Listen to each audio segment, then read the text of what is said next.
Ladies and gentlemen, welcome back to Dunleary for Drift on the Docks 2. We are continuing the Pro-Am action here today, and it's been a pretty intense qualifying session. Have we got? So we have a pretty intense qualifying session going on earlier on. Our guys making it through to our top 32. We're just waiting on our PA to come up. So again, as we mentioned, top 32 is about head-to-head battles. We go through the qualifying. The qualifying for us essentially is sort of a formality to get into that show, and a lot of guys struggling. We had a couple of wall hits earlier on, and we had also a couple of guys struggling that we expected to come here strong. So even though the conditions are perfect now on the track, rubber especially now laid down from the pro practice, a lot of rubber on the track right now. Grip levels are good. Guys are going to have confidence out there for the battles. And you know what? Second round of the season, the championship's still wide open across the grid. Those guys will know that as they're lining up here. Yeah, but it's all important that these guys come out and have a good showing at this second round, because you want to get yourself into a strong position for those final 3 rounds. And a poor performance here could see you drop down the order, so these guys will have that on their minds. But the big thing here, Dave, when you're walking around the pits, a lot of these drivers really struggling with the heat inside the cars in those race suits. Very, very difficult.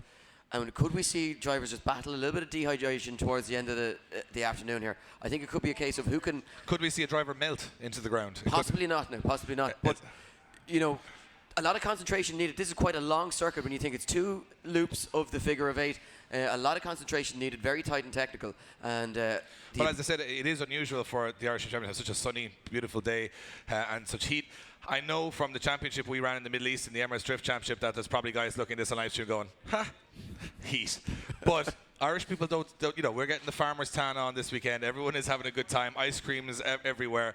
The atmosphere is great, of course. We're all building to that main event tomorrow for the pro finals. And, of course, the guys getting their practice in, looking very strong. In fact, the whole grid looking pretty strong. A couple of guys just dialing in cars at the last minute. But we are going to go to top 32. Now, if you're new to watching drifting, if it's something new to you guys, this is where we go head-to-head. So, essentially, what you watched earlier on is just one guy going around the track trying to get that perfect qualifying run score. Once they now come to top 32, well, that changes.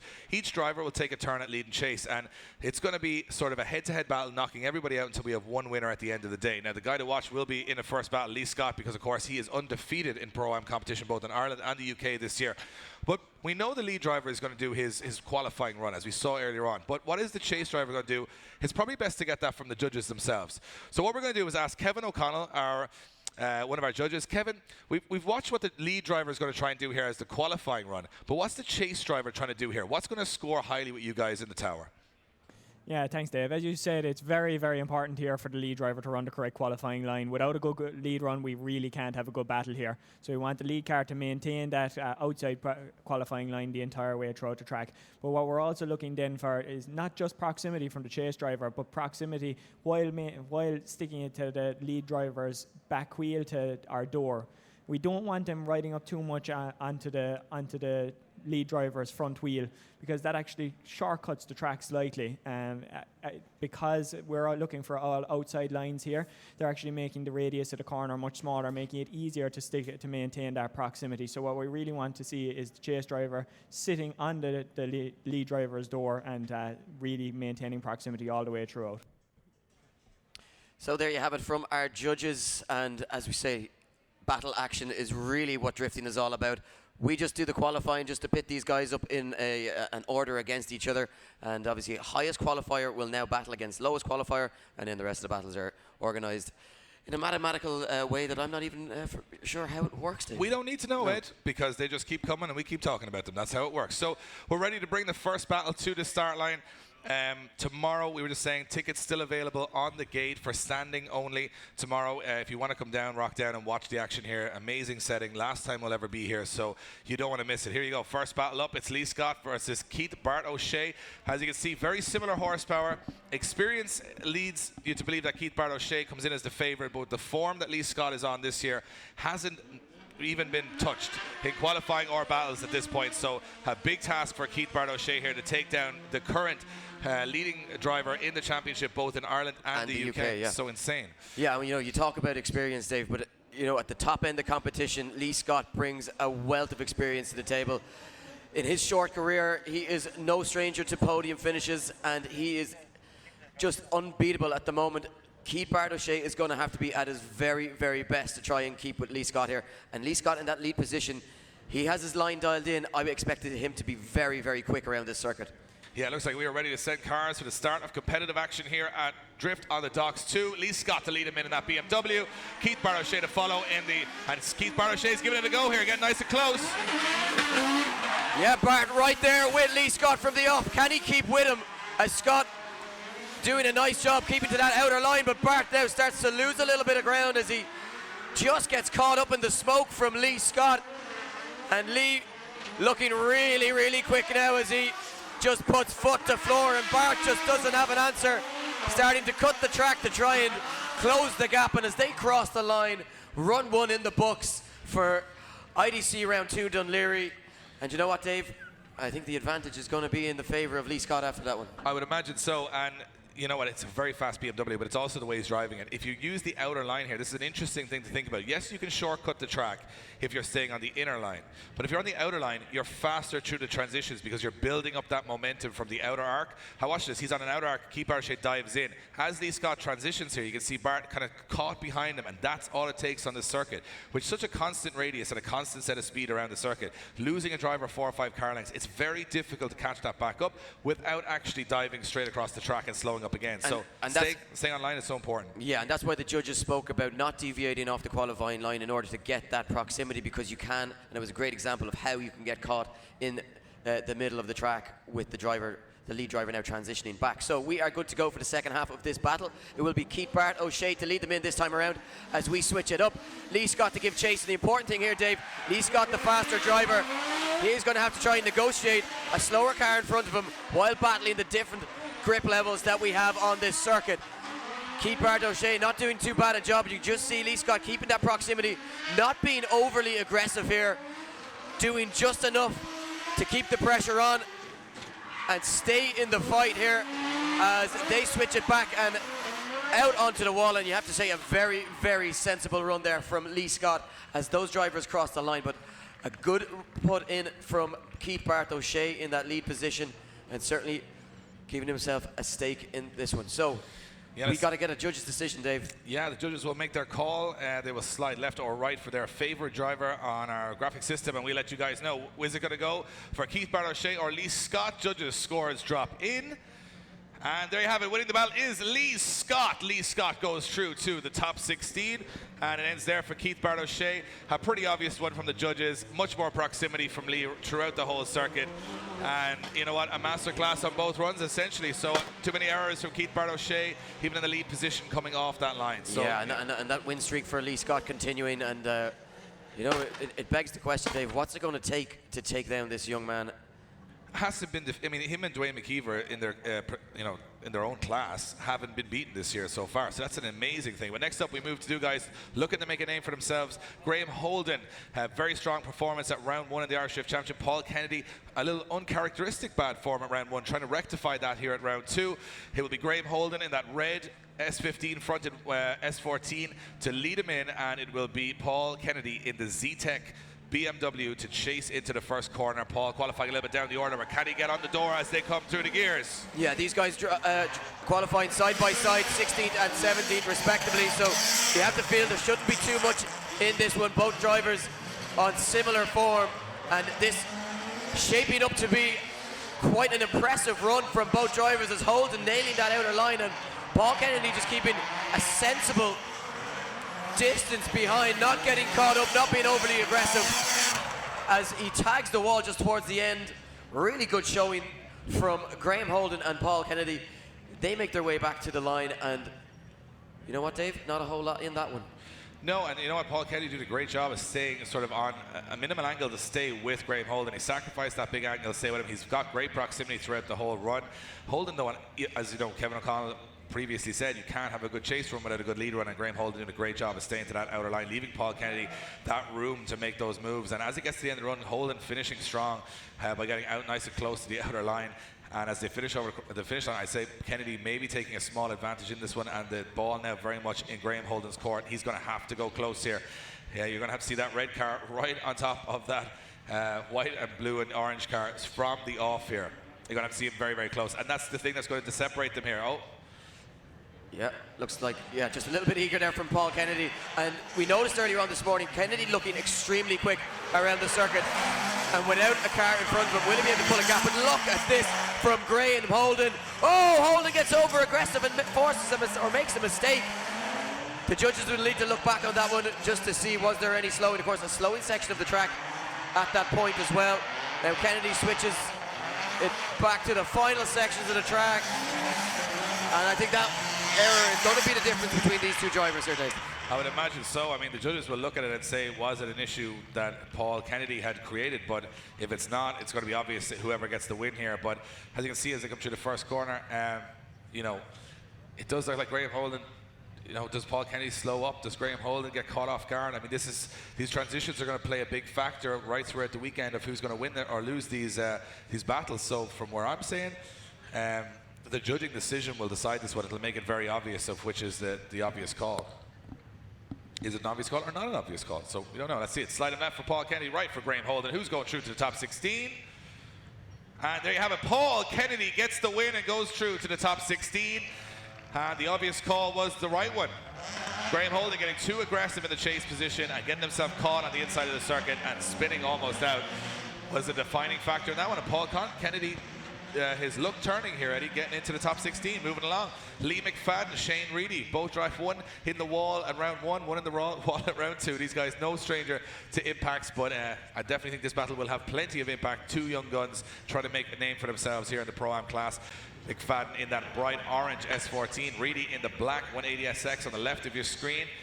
Yeah, the thing about drivers that are hitting the walls and having, you know, little run-ins with the wall like that is that they are giving it their all, and that's what shapes up for really exciting battles.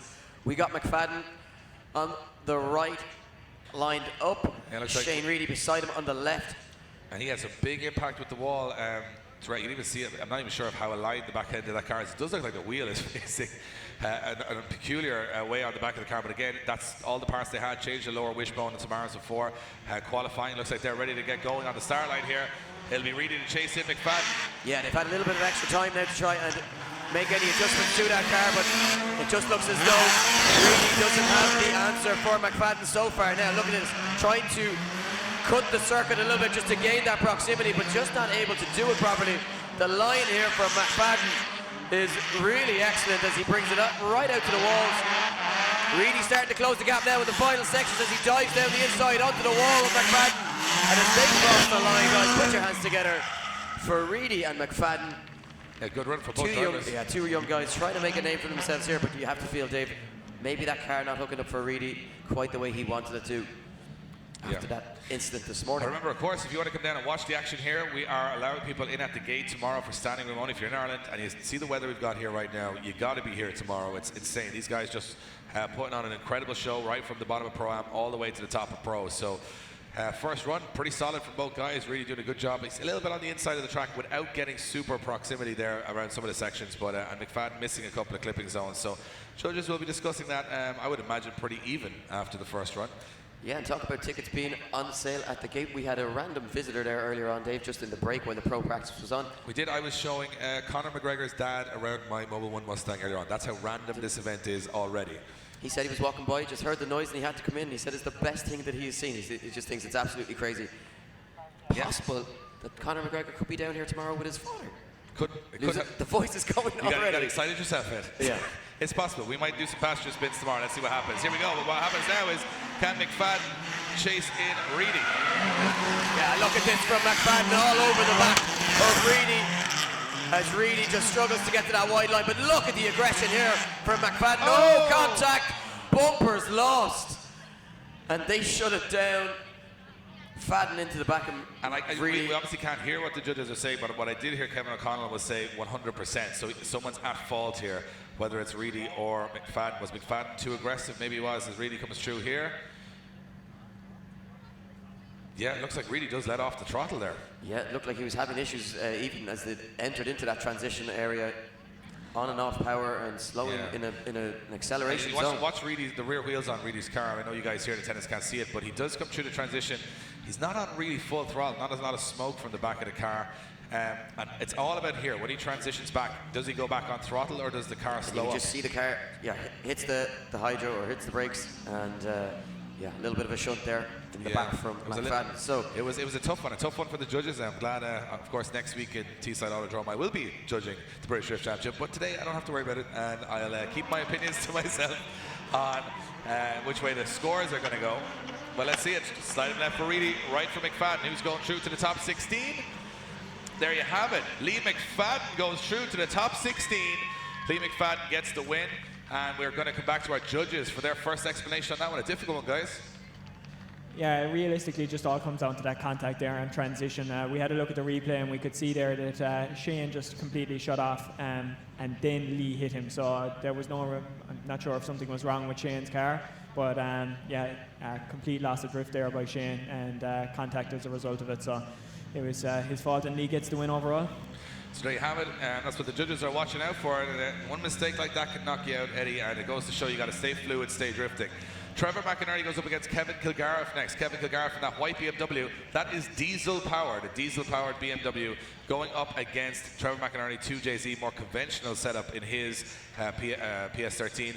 And quite a different style of showing you the variety of machinery on the grid here, Eddie, because a diesel BMW, sort of home built, and then a tried and tested 2JZ PS13 in your top 32, and you wouldn't know which way to go. Yeah, look, Kevin Kilgariff really looking for that economy out on track, and you know, it smiles for miles, but this thing is just, it's so entertaining to watch. I love seeing the different colours of smoke pluming out. Just reminds me of that Mercedes that was in the BDC a number of years ago. Ben Rowland? Ben Rowland, yeah. Yeah, diesel-powered Mercedes, and we also got a diesel-powered BMW. Cheap to run too. Cheap run. He says he's doing about 10 euros worth of diesel. Green diesel too. Green diesel, yep. Yeah. Because luckily there's no dipping here in the docks. And it's also not on the road, so it's perfectly fine. It is doing a job. It is a piece of machinery, I suppose. Yes, absolutely. Trevor McInerney jumps off the line, and here comes Kevin Kilgariff in chase. Yeah, could Kevin have been caught napping a little bit there. A little bit of delay on the line, and shuts it down. Kevin Kilgariff shuts it down, Dave. I think there's bigger gremlins here. Oh, and it looks like Kevin Kilgariff is spinning one wheel there. I'm wondering, do we have an issue? We definitely have an issue with Kevin Kilgariff's car. He heads straight to the pits. Yeah, I tell you what though, no issues with Trevor McInerney's car. Look at the run that he's after putting in here, Dave. A really strong run and a statement of intent from him. Maybe, you know, boosted by the lack of pressure from a chase car, but still, nonetheless. Well, Trevor McInerney starting to look very comfortable out there. We've seen this with Kevin Kilgariff in the past. I mean, it's a very unusual build, and with that brings its teething problems. With a car like that, you've obviously got a diesel-powered car trying to run 800-900 newton meters of torque, and it's something home built. He's an engineer, so this is all kind of a pet project for him. So, you know, if you go for the tried and tested route in drifting, I mean, that's great. It's competitive. We do like guys thinking outside the box, but sometimes it costs you because, you know, people probably don't have spare parts for that. He's got to adjust a lot of the stuff himself. We've seen that car cut out a few times now in the last couple of rounds of IADC and IDC. But when he's on it, he's on it. But, you know, you can't win the Grand National with a horse and a jockey. And unfortunately, the horse letting him down on this occasion. Wow, Dave. I love that one. Yeah. Well done. Yeah. I'll take that one. So we wait for Kevin Kilgariff. You can clock off now. I'm done. I've done all that's the entry fee paid there. So we await for Kevin Kilgariff. He is on a... So he's going to a 5-minute rule. Of course, every driver allocated one 5-minute rule from the top 32 to the top 8, and another from top 4 to the finish. So it looks like we're going to move on to our next battle, and another very unique lineup of machinery. An 850 horsepower JZX Toyota Chaser, that's that red car of Robin Eason, goes up against 16-year-old Jordan Boyce in his Sierra, Ford Sierra. Scorpio engine, 2.2, sequential gearbox, crazy car. And Jordan, as the higher qualifier in the Sierra, will be leading him in first. Yeah, big task here for Robin Eason. Jordan Boyce has just looked so fast out on this track. And will it be tricky for the bigger chassis to try and hold pace? But a bit of an error there from Jordan Boyce, and Robin Eason's find himself back in this one. Can he keep the proximity as he dives down the inside? And just struggling to keep that big car on angle around this circuit. Has to deviate off the line just to avoid the plumes of smoke from the PowerMax Engineering Ford Sierra. And Jordan Boyce takes it across the line. Guys, put your hands together for Robin Eason and Jordan Boyce. Jordan Boyce, I mean, I'm very impressed. He had a huge hit with the wall there. How he kept in that, I mean, I thought he was going straight to the tires, but he actually had such a big impact and then stayed in it. Quick adjustment of the steering wheel has actually got to clipping point 2 or 3 rather, and you know what, got back on it for the rest of the run. So even though he does make that mistake, I don't think it affected Robin Eason that much, and it also means that Jordan Boyce does complete the run 100% from that point. So impressive stuff from the youngster there. Many a driver would be stuffed into the barrier after that hit. Yeah, it just looked like, you know, as you say, made that little correction to the steering and just put the throttle back down and kept in it. And Robin Eason struggled again with the pace of Boyce there now. In the lead position, can you get a clear run at it? He needs to put in a strong run because Boyce's run was pretty impressive. Can he pull away from Jordan Boyce here, because he had good proximity in the chase position. But Jordan Boyce now makes the dive as they transition.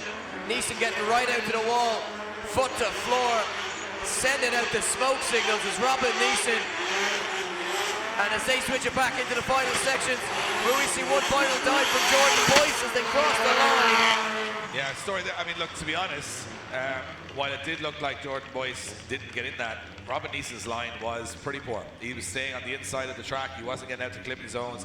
Judges will be watching for that and trying to basically see if there was a chaseable lead there. In my opinion, on some occasions, Robin Eason, I mean, even his initiation is so early, he misses clipping point 1. It's difficult to chase. So I'm wondering what way the judges will watch it, but again, you see missing completely on clipping point 3 on the transition here, as you see, sort of, this is not so bad, he gets out there, but then it's starting to come back in sort of, 5 to 10 feet from the edge of the track there, which, again, not leaving Jordan a lot of time to get back into it. Now, that's just my opinion, but again, even the last section you can see here, does collect that last one, but judges will watch the lead run and the chase run to see if, he had something to chase there, Jordan, and it looked like Robin was a little wayward at times. But again, we're not judges, we'll see which way they call it. What's important there is, I think, how strong Jordan Boyce's lead run was, because it was practically perfect. When you take away, the mistake of going just there, you see that contact with the wall, but he doesn't let it affect him. Now, also what judges will be looking at is, was Robin Eason affected by Jordan Boyce hitting the wall? Did he back out because he thought Jordan was going in? He didn't go in, but again, if that's affecting if it's the lead run affecting the chase, that's something they'll take into account as well. Yeah, I'm not too sure. I mean, there's some errors every way, I suppose, in that one, and the judges will now account for those, and which was the more severe error over the 2 runs. Yeah, and it just goes to show as well, Dave, how serious the judges take it here at Irish IDC. They don't just decide, oh well, there was a mistake there, a little bit of a distance there. They really run through everything in complete detail. Absolutely. And take on board each other's opinions as well. Obviously, okay. six eyes are better than 2. We have a decision. Who's going through? Robin Eason, Jordan Boyce. Slide him left for Eason, right for Boyce. Kieran, Kevin and Dan. Jordan Boyce is going through to the top 16. We got to talk to the judges on that one.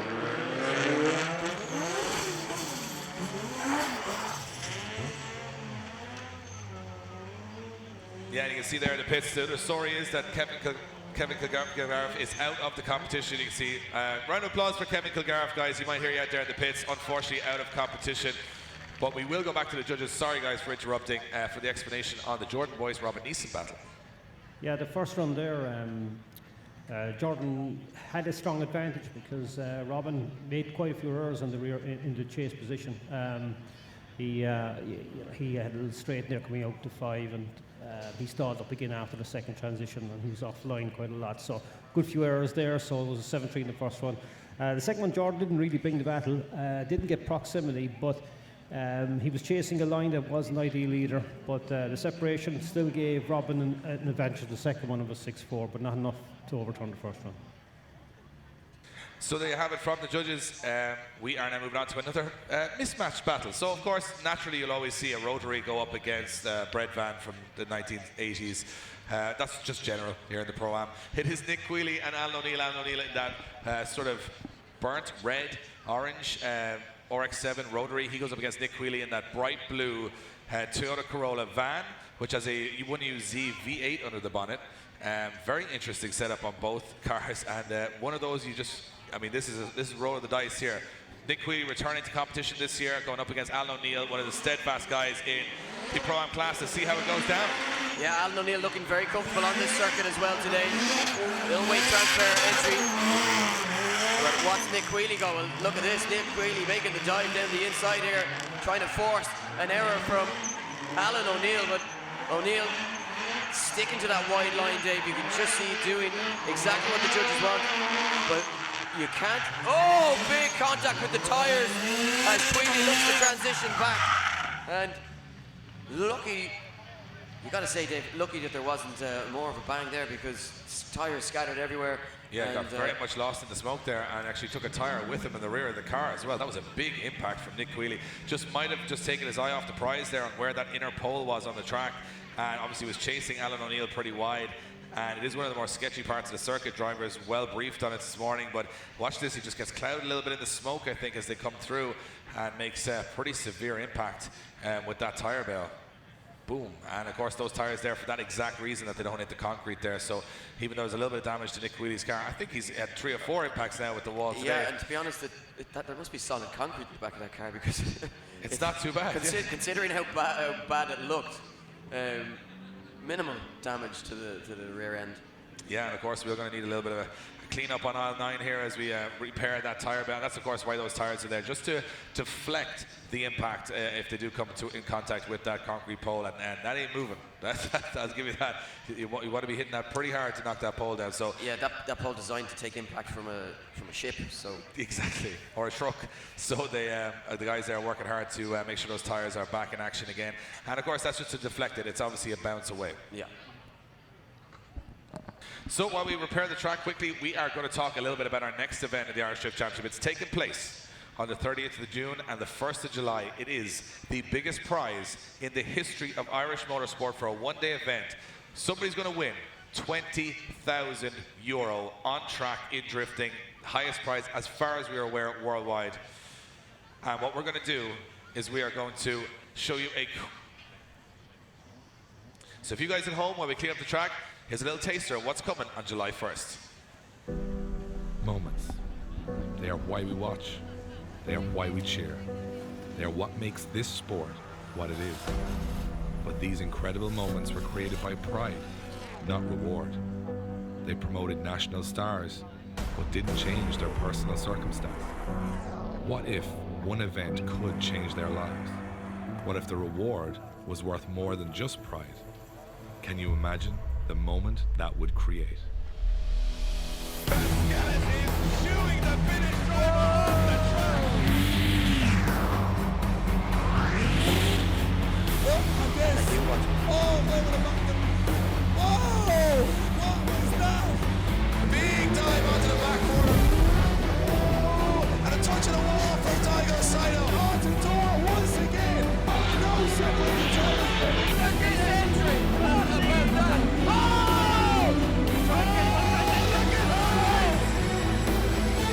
The biggest ever cash prize in Irish motorsport. Who wants it more? Time to find out. So there you have it, the prize fight. You guys here, when you're here tomorrow, we have the big screen in tomorrow, so you'll be able to see all of our VTs that are going out across the world to over 30 countries around the world watching live. And right now we go back to the start line. Nick Wheelie's been checked out, car's good to go, track's good to go, and Alan O'Neill taking a big advantage into the second half of the chase position. So let's see how we get on here, and it will be Nick Wheelie lead him in. Can he keep it between the ditches, Ed? Yeah, well, he's going to have to. He needs Alan O'Neill to make a statement. Look at the aggression here from Alan O'Neill. Knows he has that advantage, but keeping it pinned, keeping the pressure on Nick Wheelie, trying to force another error. Staying in the battle here. Wheelie doing a good job. Look at this wide line, but not a whole lot of angle, Dave. And the judges will be taking that into account. But it's solid, Ed. That's exactly what he needs to do to stay in this fight.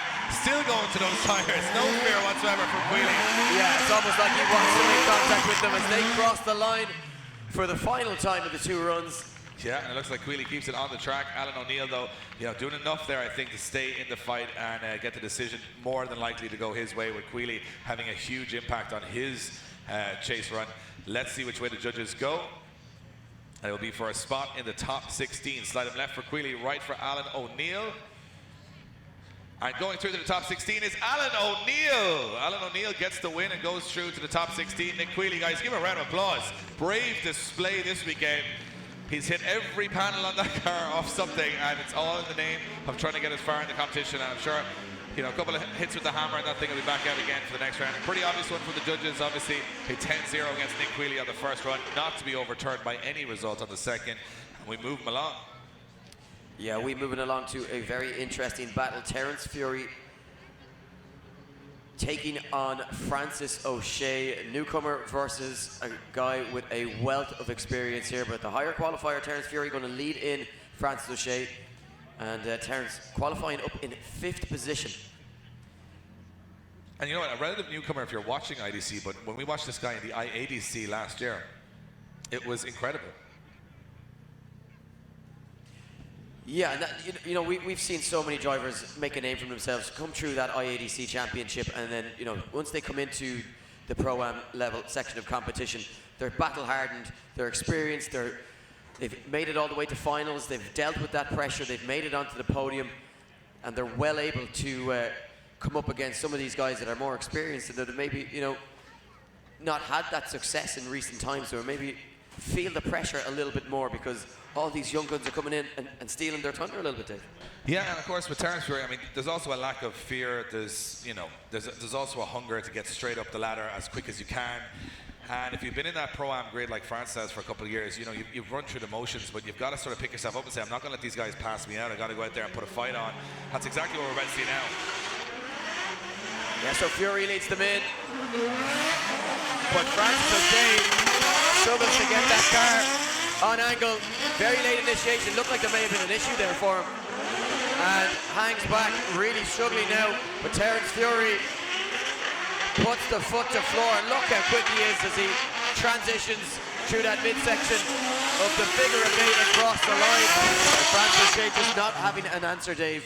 No, and to be honest with you, it all went wrong on the first corner for Francis. He initiates very middle of the track, goes to go on power, straightens up, back on angle again, and that's probably all she wrote there. It's a big understeer moment. It's almost a shut off of drift completely. Failed to initiate on the initial clipping point on clip 1. And Terence Fury having, you know, not the perfect run, but a very solid one. And of course, with that gap edged out from the start, he kept that all the way through the end. So I imagine quite a sizable advantage to Terence Fury after the first run, from where I'm sitting.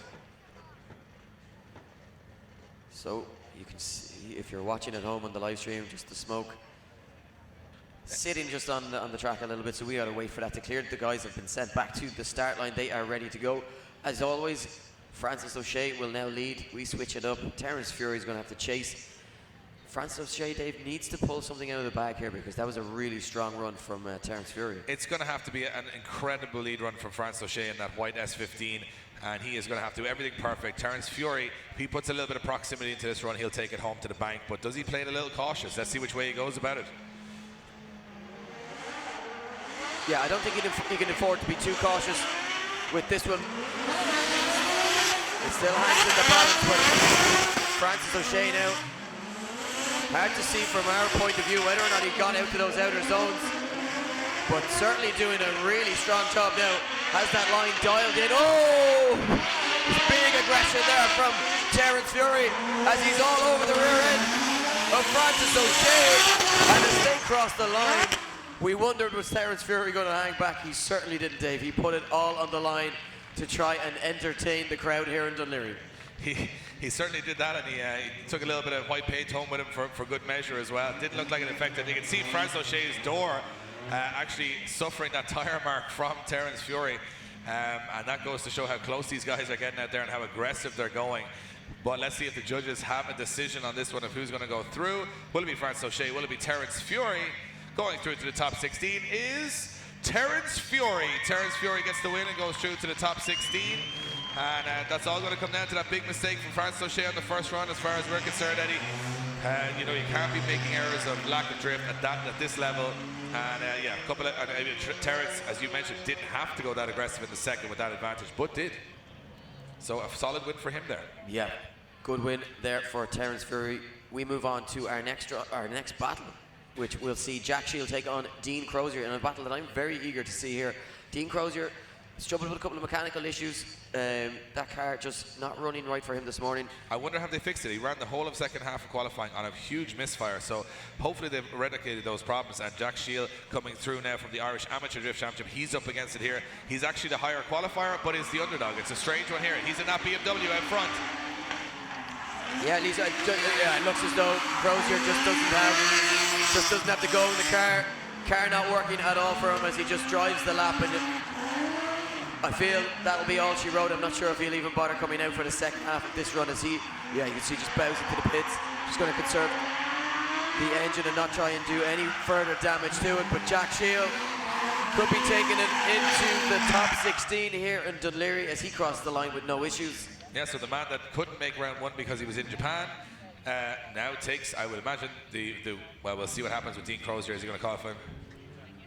So we're here, yeah, unfortunately, Dean Crozier retiring from the competition, not wanting to put any further stress on that engine, and hopefully they can figure out what that problem is and get it sorted and be back stronger for think round about this 3. one, the person second in the championship now bows out of top 32, and Jack Shield goes through to the top 16. So it's starting to shake things up already here in Dún Laoghaire. Let's have a look at our next battle lineup, and it's another one that's very interesting. Nigel Moody, who has got an IDC Pro-Am round win under his belt. Ryan Caldwell is sort of the young gun coming through the ranks right now, but he's had mechanical issues knock him out of the first round of Ireland and UK in the Irish Drift Championship, British Drift Championship. He's looking super strong, but anything can happen over the next couple of minutes to see who goes through from this one. Yeah, Moody with that experience, but only qualifying in 31st position. Caldwell, you know, maybe having not had the success that we'd have expected him to have, a few mechanical issues causing problems for him. Can he rectify that today, or will Moody take him down? Here we go. Caldwell leads them in, but Moody's right there with him, not giving him an inch as he stays a nice safe distance just to allow himself space to transition, but over-rotates Dave. And Moody's, it's just gone. He just got caught in the smoke cloud, transitioned too quickly, and it looked like... To be honest, Dave, looked like an unforced error from where I'm sitting. No submissions for Caldwell as he takes it across the line. I think Moody's going to be sick with himself there, unless there's a mechanical issue at play, but it just looks as though... He just over-rotated. I mean, Caldwell tagging the wall on the way in. Perfect outside line, and Moody just gets caught up in the transition as they come through. Maybe the smoke cloud got him a little confused, or maybe held back on, and thought he was going to hit Caldwell, then came back on angle a little too quickly. I think that's probably what happened. And Caldwell will take that one, 10-0 on the first run. Looks like an unforced error for... Nigel Moody. Yeah, and 10-0 against you, and you've got the lead position. Not the greatest place to be for Nigel Moody to force the issue, but again, we've seen it in the past. Sometimes, you know, mechanical issues, things can happen out there. You never say it's over till it's over. Yeah, especially on a tight and technical track like this, where there's a lot of grip. Those components in the rear end, those half shafts and diffs, can be under serious pressure, especially with the higher horsepower running cars. So never count out anybody despite a 10-0 disadvantage, as we see now Ryan Caldwell just move forward to the line. Yeah, and of course, remember, this is the pro-amateur competition today. Our pros are on track for the main event tomorrow. Sold out, no seating left. There is standing room available if you want to make it down early in the day. You probably will get in, so keep that in mind if you're around the country and enjoying the weather this weekend. Let's see who's going to enjoy the rest of this battle. Will it be Nigel Moody or Ryan Caldwell? Caldwell taking a big cautious run here. Yeah, I think Caldwell will probably feel that he has the pace here to reel in Nigel Moody and just gain that proximity slowly throughout the course. And as you can see now, into the final sections, and Caldwell starts to close that gap. Moody doing a good job here, but as you say, very difficult to force a mistake from that lead position. Caldwell showing experience beyond his years. Oh, contact just as they cross the line. I'm not sure it'll make a difference to the run. I don't think so. I think it was over and done at that stage, and the obvious call would be, and regardless of that pretty solid run from Nigel Moody, Ryan Caldwell holding back, knowing that the advantage from the first run should be enough to get him through here. So Ryan Caldwell will await the score from the judges. So will Nigel Moody. Is it as obvious as we've made it out, Ed? I think it should be. Yeah, an active chase from Caldwell was all that was really needed in order to progress based on what we saw in the first run. Slide them left for Nigel, slide them right for Caldwell. Kieran, Kevin and Dan. Ryan Caldwell progresses through to the top 16, and unfortunately for Nigel Moody, his weekend will end there. Yeah, pretty obvious when Nigel's spinning on the first run, a 10-0 disadvantage. It's so hard to overturn on the second. All it would take is a 0 from Caldwell to balance it out. And of course, Caldwell finishing that run means that is not the case. Next up, here's an interesting one. One of the young guns in Ryan Morton. Ryan Morton coming into the fray now after, you know, a bit of a tough start. Engine actually blew up just before the start of round one, so he's trying to get back into this championship again now. Damien Short returning after a year of absence, so in his absence Ryan Morton was making his name, and now they come head to head. So let's see what happens. In the grey car, Ryan Morton, the youngster from Dublin. will go up against Damien Short, who is definitely holding the more experienced cards in his hand. It's an interesting one. It certainly is, and I think a big battle here for Morton. A win here could do his confidence the world of good after the hardship that he suffered. Damien Short, a steely competitor, and he's coming back here with no real pressure on his shoulders. He's already made a name for himself, struggling there in the chase position, but is that being caused by an unsteady line here by Ryan Morton? Yeah, a little bit wobbly from Ryan Morton in the lead position, coming on and off throttle quite dramatically there. Yes, steadies it up a little bit more though in the second half of this battle as they cross the line. An interesting one there for the judges just to look back over, as neither driver overly perfect as they negotiated the circuit. No, and I think Ryan Morton had the better line. Damien Short not putting in a huge amount of proximity, but then when they come to the center section and go to transition, Morton just seems to hesitate on power and then back on it again. So a couple of hesitations there. Now Damien Short probably not affected by the second one, but the first one maybe. So that'll be an interesting one to see which way the judges go. Was Short close enough to be affected or not? Of course, we don't have to make that decision, but it is going to be the object of conversation for the next couple of moments between our judges. But they're back on the line for the second run, and it's all doesn't matter because it could all change again as they come off the line. Loving that white Arch Pandam kit on the R32 of Ryan Morton's, and two super clean cars on the line there. Very, very good looking cars in Pro-Am. Of course, you know, all livery free at the moment. Yeah, it just goes to show though, you don't need, you know, expensive liveries to make these cars look cool, but both cars very stealthy and aggressive. Yeah, our Marshal saying that was an error from his part of releasing the cars there, so allowing the cars to reset. As Damien Short now throws it into the first corner. Yeah, but look at this from Ryan Morton, serious aggression as he tries to force an error from Damien Short. Big dive down the inside now from Ryan Morton, but Short is on a really strong line here. He starts to pull away a little bit towards the latter stages as he sends up the smoke signal. Morton appears through the smoke screen and jumps down the inside as they cross the line. A difficult one, Dave, a difficult one, not a whole lot. Both drivers keeping the proximity, doing reasonable enough jobs in the lead and chase position. A couple of little errors on either end here and there. So. Yeah, you know what, I think this one's it's going to be interesting. I mean, we're used to Ryan Morton being very, very consistent out there and a very good line driver, but he's sort of, you know, I'm not sure if it's mechanical or what's up, but he's just a little bit off form from where I'm sitting. Just, you know what I mean? He's got a good idea of aggression there. But I suppose Damien Short on a good, not a perfect outside line, but yeah, it's just a little bit, you know, it's an even one for me. And Short missing some clipping points in the lead position, if I can see it there correctly. I don't know. It's a tight one. Yeah, this could we see it one more time? Could it be a case that the judges can't see enough to pull a winner either way? Yeah, I mean, it could be the first one more time of the day.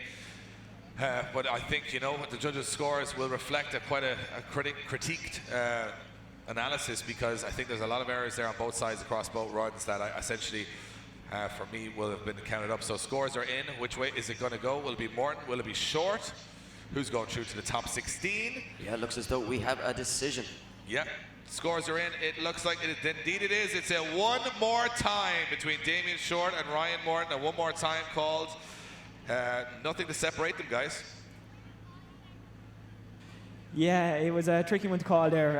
On Ryan's lead line, on the first run, basically, both drivers made mistakes. Damien having a slight straighten while chasing, Ryan also having a slight straighten while coming to clip 4. So they kind of cancelled each other out, really. Damien was very aggressive for the first half of the track, fell back a little bit after his mistake. Then if you flip it over to the second run, Damien's lead line was absolutely fantastic, really good, probably the best on the qualifying line that I've seen him all day. Ryan not really bringing the battle to him, and when he did gain proximity, he was cutting the track to gain that proximity. So it was very tight, and we were really clutching at straws, so we think it was better to go one more time. So yeah, we're going to have to reset them. Just a quick one, if you are the owner of a black Ford Galaxy 02D120113, it's blocking an emergency exit. If you could please remove that vehicle, it's just outside the gate. It will be removed very shortly, whether you like it or not, so I'm giving you due warning. Black Ford Galaxy 02D120113. So we're now back onto the start line to see who's going, and again, a one more time called, so it's back to square one again. These guys go at it again, of course, not a huge tire shredder this track, so they're ready to rock and roll straight from the off. Yeah, no need to go back to the pits for this one. Now, can one of these drivers do enough to pull it into the top 16? Look at that though from Ryan Morton. This is more like it. Nailing that outer line. Tags the first 2 wall clips and the third. He's collecting them as he goes. And Damien Short now starts to falter. Starts to fall back. He had stayed in it nice and early. Look at this though from Ryan Morton. This is the Ryan Morton we're accustomed to seeing. And David Short will get back into the fight towards the end of the run as well. Yeah, but I think he had to sacrifice a little bit of line there on the transition, Dave, just to get that proximity towards the end. It seems to be coming down to the first transition. Short did a great job of staying with him up until that point. But at that transition, how much you hesitate or how much you sort of hold back a little can actually dictate the whole run. Short's right in the fight here as they come into just the first sort of horseshoe. And as they're coming through here, he's right there. And all of a sudden, a little hesitation on angle means Morton's kind of upped and gone then by the time they come to that clipping zone. So I think, you know, a lot of pro drivers, a lot of guys still in the competition are going to be watching this saying, you know, at that transition, you can't afford to be too tentative because you're going to lose them for the rest of the run. So again, let's see if it happens the other way around now with Morton. He wasn't so hot in the chase position on the first half of this battle, or the first battle before he went one more time. So now we move it on to the second. Has he learned from those mistakes? How can Short replicate that beautiful outside line he did on his lead position the last time? All to play for here. Yeah, when the judges look back at it, they'll compare lead versus lead, chase versus chase, and that lead from Ryan Morton was, had it been a qualifier, it would have been a pretty big score. So Short has to replicate. He needs to put in a big one here. But Ryan Morton, no! Big contact with the wall and a straighten from Damien Short. And I wonder, Dave, will that straighten and that error be big enough to give a 0 to Damien Short? Well, it actually seemed like Damien Short had an issue before they came to that first initiation.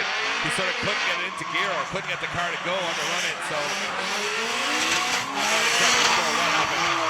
It looked like Short slowed down on the run-in and then went to go back on the power and it just gripped up on him. So I'm not sure, was that a missed gear on the run-in? It looked like he just slowed and then went back on it, so I'm not sure. Of course, easier for us in the tower here. We can hear sort of the engine note as they're coming towards us, and it looked like there was some issues for Short from the off. Morton does a good job of avoiding it, and you can see the damage pretty clear on the back of Damien Short's car. Slide him left for Short, slide him right for Ryan Morton, who's going through to the top 16. Judges' scores are now in and locked. And there you have it, going through is Ryan Morton. Ryan Morton gets the win and goes through to the top 16. And that error from Damien Short, way too big to overcome, hitting the wall in the second run. Straighten him out, and the judges deeming that a 0. Straightening up opposite drift and not completing the corner. So as you can see, Ryan Morton sort of getting through. And you know what? It's been a labor of love, this new car for Ryan Morton. But right now, he's probably back in love with it as he goes through to the top 16. Moving along, Kenny Mulligan, Ben Galbraith is our next pairing. Galbraith in that BMW, he has a lot less horsepower than the grey S14 sitting beside him, but he looks like he is the higher qualifier, so he is actually looking really good today. Yeah, and some of these lower horsepowered BMWs have looked particularly fast around this circuit though, Dave, so I wonder from Kenny Mulligan's point of view, is he going to struggle to stay in the fight here? Could we see Ben Galbraith just pull away here? That is what he will certainly be looking to do. Galbraith will be on a full throttle run here, but he'll be slow because he's on full throttle with less grip than Mulligan. So Mulligan's going to have to adapt to that. It's a very different style of driving this track than Mulligan's with it. Oh, but Kenny grips up massively. Actually can't get that car moving at all. Yeah, but I wonder, is he hampered by the line here from Ben Galbraith? Because not the perfect line. He's getting it out to the wall now, but certainly missing a couple of clips along the way. Kenny Mulligan, though, taking a very shallow line, trying to just stay clear of all that smoke. So much for these guys to negotiate, Dave, as they come around this circuit. And you know what? Galbraith has a perfect line, but he's very slow. He's got a slow sort of style to it. It looks like Mulligan just doesn't get going there. It's like he came in a little slower than expected, or the car gripped up a little bit too much. And throughout the rest of the run, you can see him just trying to hold back a little bit. I mean, Galbraith's on that bright line now and staying where he is, but it's just almost, it's a slow run. I would imagine when we switch this around, if Mulligan just does a full throttle run here with the grip and power he has, Galbraith might have no option. So it'll be interesting to know. Yeah, this could be the deciding factor. And we go back to the start line as Kenny Mulligan. This is interesting because Galbraith, I think, will carry the advantage there as a big error, almost a 0 from Kenny Mulligan through the first section. But Can Galbraith stay in the fight is the question. I think his line is better than Mulligan's, but he's a lot slower. So if Mulligan pulls a huge gap here, yeah, it's going to be interesting. This is the thing, you put so much different machinery together. They're trying to do the same thing, but they're doing it very different way. Yeah, exactly. You know, it's a completely different approach that each driver will have to take. They leave the line. All the questions are about to have answers. Who's going to take it through? Kenny Mulligan to lead in Ben Galbraith. And look at this, Galbraith staying in the fight here, Dave. As Kenny Mulligan now starts to pull a gap. But look at this, Shorts cutting the circuit just ever so slightly, missing some of those clipping zones. Yeah, but look at the pace of Mulligan's car compared to Galbraith. He's almost a corner ahead at this stage. Yeah, over the length of the circuit, that pace showing out. I mean, Galbraith having, you know, that car set up obviously to be a very good qualifying car, but in a battle he's got to adapt the pace and put some grip in it, and obviously doesn't have huge horsepower to do that. So Mulligan pulls a huge gap, but has probably the biggest error on the first run. So I'm wondering which way the judges are going. It was a major error for Mulligan on the initiation of the first run. So let's see which way they go. We await the decision. Who's going through the top 16? Will it be Mulligan? Will it be Galbraith? And going through is Ben Galbraith. Ben Galbraith gets the win and goes through. And that big error from Mulligan, too big to overturn, even with a very strong lead run. He scoring a 0 on his first run, obviously, for understeering into the first corner, not completing it. So, yes, I mean, if Kenny had just got that first corner hooked up, I could see him winning that one, but that's all it takes. One mistake, moving along. Here we go. It is going to be Andy Keys in the white 180SX to go up against Michael McKean in that bright green R33 Skyline. And we have 1,040 horsepower about to hit the track here. Yeah, it's not a whole lot. No, it could be more. Andy Keys and Michael Muckie both coming through that IADC system. So these are two guys trying to make a name for themselves now in the 2018 Pro-Am class. And right now they go up against each other. These are guys that have met before in the amateurs. Let's see how they go in the pros. Yeah, space in the top 16 up for grabs. Higher qualifier, Andy Keys to lead them in. Andy Keys, look at the line, Dave. Nice and wide, right out to the wall, but Michael Muckian keeping in this one, bringing the fight here. And as they transition back now towards the wall, will we see a dive through the final section here? Look at the speed, though, that Andy Keys can carry through this circuit. Just deviates off that line ever so slightly, opening the door for Michael Muckian to close the gap as they cross the line. It definitely didn't look like Andy Keys had half the horsepower in that battle, Eddie. Certainly not. Solid run from him, and of course these smaller circuits in Dundee, like Dundee, playing into the advantage of sometimes the lower horsepower car because it can stay at a higher rev the whole way through it. So not got that crazy wheel speed like Michael Muckian, sort of having to come off on and off throttle quite a bit throughout the run to make sure he's still spinning wheels. And from my perspective, it's a very close battle. Not major errors from either driver.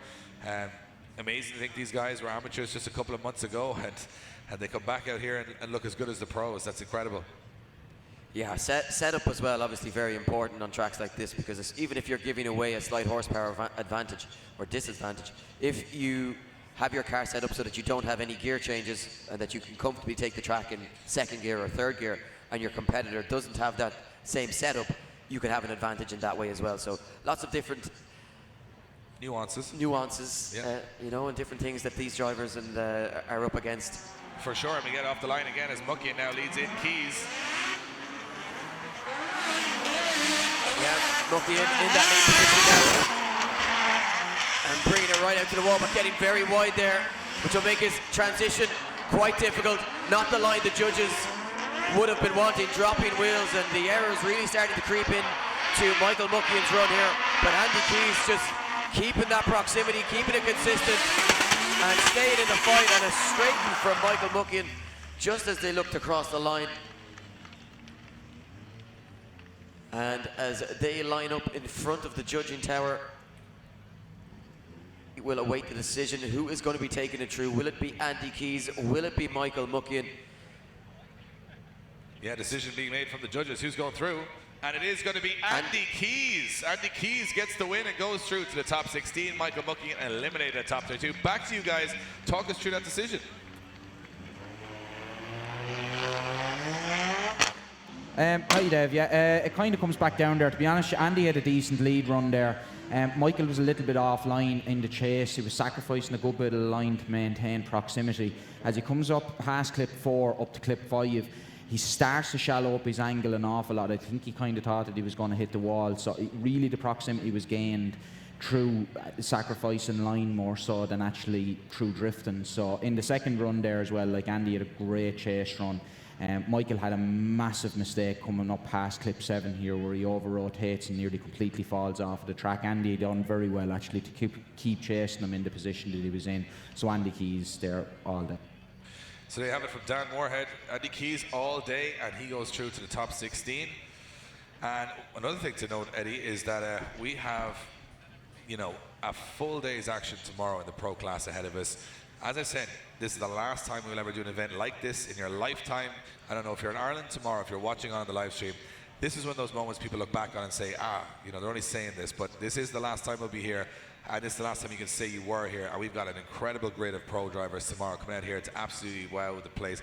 All the seating sold out, standing room only, but there are some standing room tickets available at the gate tomorrow. So if you want to roll up, you know, get an ice cream in Dundee, come in and watch some drifting for a couple of hours. I mean, there's no better place in Ireland to get an ice cream. So you got to come here.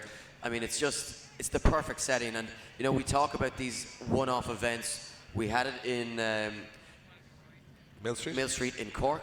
I always forget the name of that place, that venue. The Green Glens Arena in Cork, and it was an absolutely spectacular event.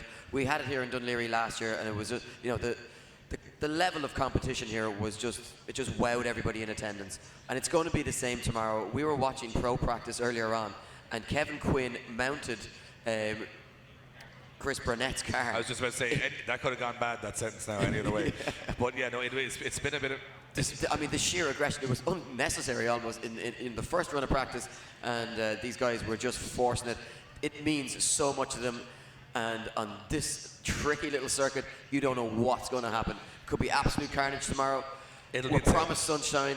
There's going to be tans, there's going to be sunburns, there's going to be horsepower, there's going to be noise, there's going to be race fuel. Rubber in your ice cream. Rubber in your ice cream. It's going to have it all. But you know what? This is one I'm very interested in seeing. This young man, Dara Spencer, coming out against Barry Rogers. Well, we've got the couple of Dara Spencer fans in the audience. I can hear them. Just put it together here. 180 horsepower versus 170 horsepower. This is, I'm not going to say the bottom end of it, but these guys are actually qualified towards the top 323 BMWs are about to go at it here in Dunleary. Let's see what happens. It's going to be Dara Spencer leading in. Look at Rogers. Yeah, one of them's going to take it through to the top 16, but look at the wall run from Spencer and Rogers. Spencer on the perfect lead line here, but he can't shake Barry Rogers as Rogers gets a little bit caught in the transition. Can he bring it back now onto the door? Dara Spencer nailing that outer line. And look at this side by side. Oh, and a big hit with the tyre from Barry Rogers. And it really just upsets his line. It doesn't look like there's too much damage to the rear end of that car. No, if he had hit the concrete pillar at that pace, that would be the end of Barry Rogers, because he hit it. He actually didn't sacrifice to shallow the angle at all there, and a great run up until then. But Dara Spencer's lead run is just spectacular, brushing every outer zone. And in fairness, Barry Rogers, probably the only time Barry Rogers could say, oh, your man had all the horsepower and I didn't. So there's no excuses in this one. They're in exactly the same car almost. So he does a good job of staying in it. But when they transition back the second time, Rogers leaves it way too late, and bang, hits the tyres. And lucky that they were there, because if he went a little bit further into that steel post, he'd know all about it. Yeah, that had potential to be quite a serious incident, but luckily, as you see, that those tyres doing the trick, that's why they're there. And I mean, it looks like minimal damage even done to the back end of that BMW. So I would say he did no damage at all, just took the tyres down. That's pretty much all it was. But Dave, what about that? I mean, look, maybe with these guys come up against the higher horsepower cars, they're a little bit quicker, it mightn't be as competitive, but side by side against each other, evenly matched cars, evenly matched drivers, and what a run these two young guys put in. We could start a 323 BMW Championship. It'd be very entertaining to watch. 323 BMW Championship, where we just have people in BMWs come out, and well, I'm not sure everyone could be as good as Dara Spencer is right now, but it is impressive to see. And of course, with all the machinery there and all the money and everything that's being thrown into drifting these days, and a lot of the debt that's self-inflicted, guys like Dara Spencer got there in a pretty, basic car, same as Barry Rogers, and they're here in the top 32, putting on a show. And if you are watching at home online, you can see the beautiful backdrop that we have here. It looks like some baby yachts learning how to float. There's some baby yachts out there. Out in the distance, but obviously if you're in attendance, you can see that yourself with your very own eyes. Yeah, and if you're sitting here in the marina, you can have a look out and see everything that's moving all around. It's an amazing, amazing backdrp, amazing, picturesque venue for us. We love it here. And just another reminder for you guys at home, if you're watching at home, make sure you give it a share. If you're watching live stream at home, just give it a share. Hit that share button at the bottom. If you want to support, if you're at home and you want to support the series, make sure you get on to driftgames.life, www.driftgames.life, to buy some official IDC merchandise. Get on the official IDC merchandise store online, check it out, brand new range this year. Show us some support, and if you're here in attendance, you can head down to the IDC merch stand, which is just down the far end, that black tent, down where you can get an ice cream down there too. Pick yourself up all some new fresh IDC merch or some Drift Games merch down there, and show your support tomorrow for the main event with some rocking some of our incredible sponsors and our incredible patrons here that help us do what we do. So it looks like we are good to go back on the start line, and it is going to be the second run here for Barry Rogers and Dara Spencer. And it will be Barry Rogers to lead him in this time. Dara Spencer in the chase. He's been great in the lead. Can he finish it in the chase? Yeah, we're ready for some more carnage. They flick it in side by side, nice and deep into that first and second clipping zones. Look at this.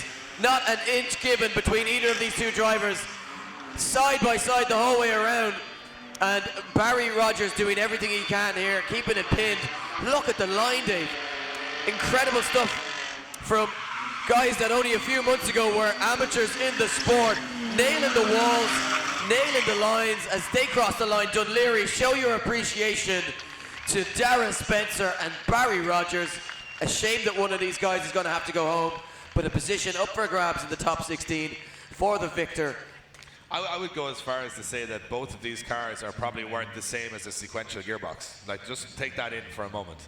So the guys put on an incredible show, guys. Once again, give them a round of applause. 2 3-2-3s out there doing damage. And let's see which way it goes. Dara Spencer gets the win and goes through to the top 16. Guys, get up for Barry Rogers, though. What a performance. But Spencer marches on through. And obviously, with that big hit with the tires on the first run, Barry Rogers was fighting an uphill battle from the off and dropping off the circuit with a couple of wheels. So, you know. Yeah, well, Dara Spencer seems to be a big hit with our fans and lots of happy patrons in the audience. And Barry Rogers is a big hit with our tires. So let's move it on to our next battle. Dylan Garvey, Paulius Judicious. These guys, I think this is going to be a very two interesting guys coming battle. from the Irish Amateur Drift Championship, two guys with a bit of power, and two guys looking to make a name for themselves in the Pro-Am class. Dylan Garvey, the current Irish Amateur Drift Champion, crowned just 2 or 3 months ago, goes up against Paulius Judicious, not having the perfect season, but now into the Pro-Am, trying to do more damage here than he did in IADC. It's good green lights to go, and Dylan Garvey's going to lead in Judicious here. Yeah, can Paulius Judicious, can he get a foothold in this battle? Can he apply the pressure to Garvey and force a mistake? It looks as though he doesn't have an answer at the moment. Garvey, really confident, loves these tight and technical circuits, Dave. And look at this, just eating it up at the moment. Now Judicious pulling back the gap just towards the end, but really didn't have the answer for the speed and line of Garvey. And you know what, Garvey looks like one to beat here this weekend.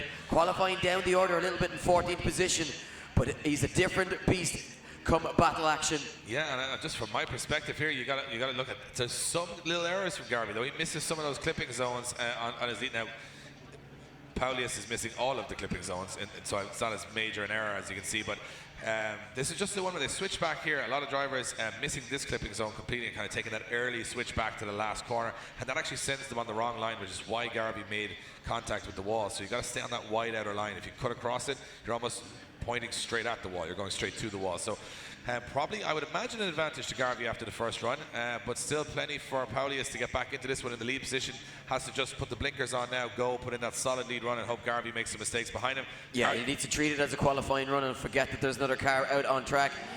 Needs to be aiming for that perfect 100. What can he do? Look at this, side by side down the very short straight that we have here in Dunleary. Big contact with the wall from both drivers. Garvey led into the wall by Paulius Judicious. Red flags from our marshals. Yeah, contact with the wall will automatically bring out the red flags. Yeah, and I think a little bit of a rush of blood to the head there from Paulius Judicious, but look how deep he got into that outer zone. You know Nowhere near that clipping zone, Dave. You've got to give it to Dylan Garvey there. Experience beyond his years. He's only 16 years of age. He actually spun that car before he knew Paulius was going into the wall. He has saved that car because he would have hit, Paulius would have hit the wall, then he would have hit him. That would have been a big mess. But he actually knew pretty quickly what was happening there. It looks like our judges do have a decision on that one. There you have it. Going through is Dylan Garvey. Dylan Garvey gets the win and goes through to the top 16. Dylan Garvey gets the win and goes through. A little battered and bruised, but yeah, Paulius going straight into the wall. Far too aggressive on entry, and we narrowly escape a pretty big incident there. Yeah, as you mentioned, Dave, you know, showing wisdom beyond his years and great driver ability to be able to react quickly enough to take that car out of the wall and put it into a spin. We move on. 2 more battles and 2 more spots remain in our top 16. The first of those battles, Sean Watt and Tommy O'Neill.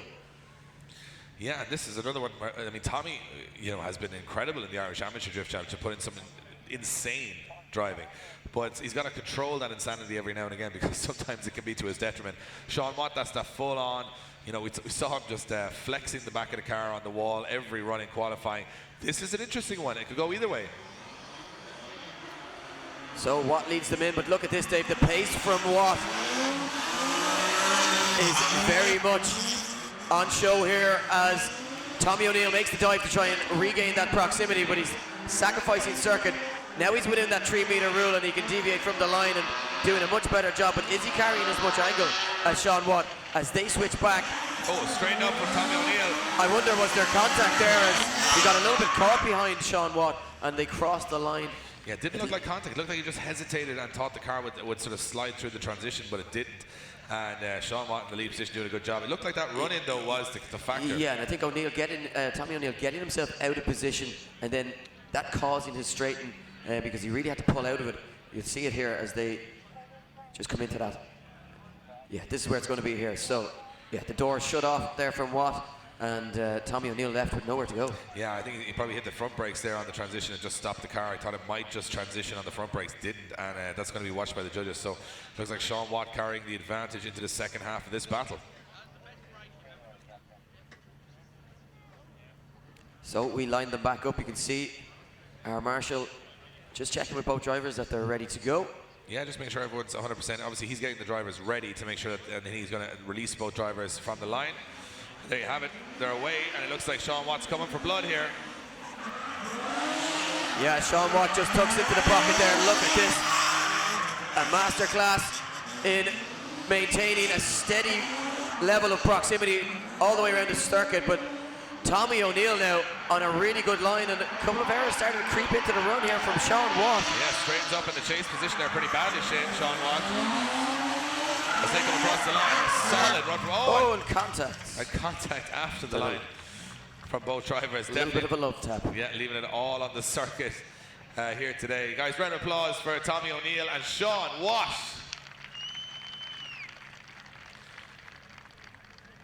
So a couple of errors on both sides over the course of those 2 runs for the judges just to have a look back on and deliberate over. You can see them just discussing it there, Dave. Taking in everything, you know, not clear cut on this one, and quite a sizable error there from Sean Watt. And I wonder, could that turn the tide on this one? Yeah, you know, errors from both drivers on both runs. I mean, a little bit of contact after the finish line, but yeah, I think this is going to be an interesting one. I mean, Watt looked like he had the strength throughout both runs, but then he just makes that big error on the inside of the track. Could swing things back around the other way. So let's see which way the judges are going to go. Have they locked in a score? It will be a spot in the top 16 up for grabs. Will it be Tommy O'Neill? Will it be Sean Watt? Who's going through? And it will be Sean Watt. Sean Watt gets the win and goes through to the top 16. You can see the fist bump straight away. It means a lot to these guys out there. And Tommy O'Neill, a very valiant effort, very exciting guy to watch on the circuit, but not to be on this occasion. Going to go back to our judges, guys. Talk us through a tough one there. Yeah, Sean had a really good lead line on the first half of the battle. Tommy maintained proximity, but only by shortcutting the track. He was off the track. He was also running less angle in order to maintain proximity. And as well as that, just after the second transition, or coming up to the second transition there, he had a bit of a straighten as well. So, all those errors considered, Sean had a 7.3 after the first run. The second run, Sean had really good proximity all through the run, had a strong advantage until clip 5, coming towards between clip 4 and clip 5. He did, cut into the inside of the track, but made a little error there. So threw away a small bit of his advantage, but he still came away with a slight advantage in the second run. So over both runs, it was Sean Watt for us. There you go, and we move on to another very interesting contest. It is the last battle in our top 32 bracket before we move on to the top 16. It's Neil Dunn against David Garvey, two guys who took plenty of wins at round 1, but now someone's going home with top 32. Who will it be? Neil Dunn, he is in the on the right-hand side of your screen, or right-hand side as you're looking at Starline. David Garvey, the team, dealt with PS13 on the left. This is an interesting one. Two guys, not feeling as comfortable as they were at round 1, but now they go up against each other. Yeah, Neil Dunn had concerns about how he would fare in the battles. David Garvey not comfortable on the circuit, but look at this, Dave. He's staying in the fight here. Deviated a little bit from the line there, but makes a big dive now down the inside. Was that a slight straighten from Garvey? Dunn, though, on a very solid line here, putting in a really, really good performance. Just keeping that car nice and wide. Garvey made a big dive, got that proximity, but again, forced into a straighten. Yeah, you know what? Neil Dunn put in a very solid lead run there, and Garvey, while he kept some proximity, he does make errors maintaining. He initiates not on clip 1. Nice wide line from Neil Dunn as he comes through this, but he kind of stalls up a little bit on angle, nothing too wrong with it. Garvey here sort of in the middle of the track, straightening up, reinitiating. Neil Dunn's line there is actually probably one of the best we've seen on the outside of the course, and towards the end of the course again, Garvey on the transition sort of gets caught in the middle, slows up, grips up the car too much and just can't get back on the throttle. A little hesitation there. So yeah, just hasn't looked comfortable here all weekend. They are back on the line for the second half of this battle. Now this could be very interesting, because if there's issues for Garvey in the lead position, it could make it very difficult for Neil Dunn to try and chase.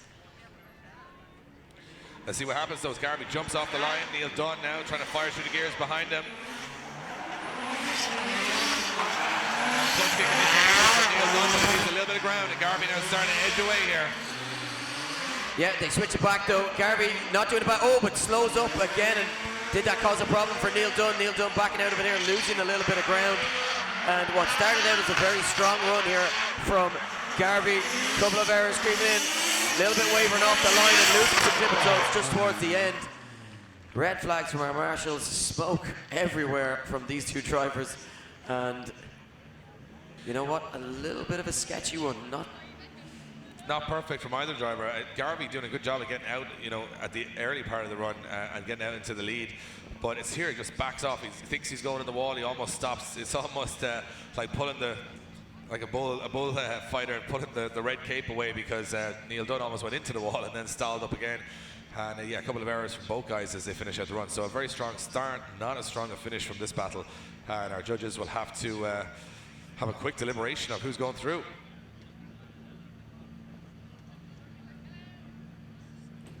Yeah, so obviously enough in this one for the judges to warrant taking a second look at the replay here, because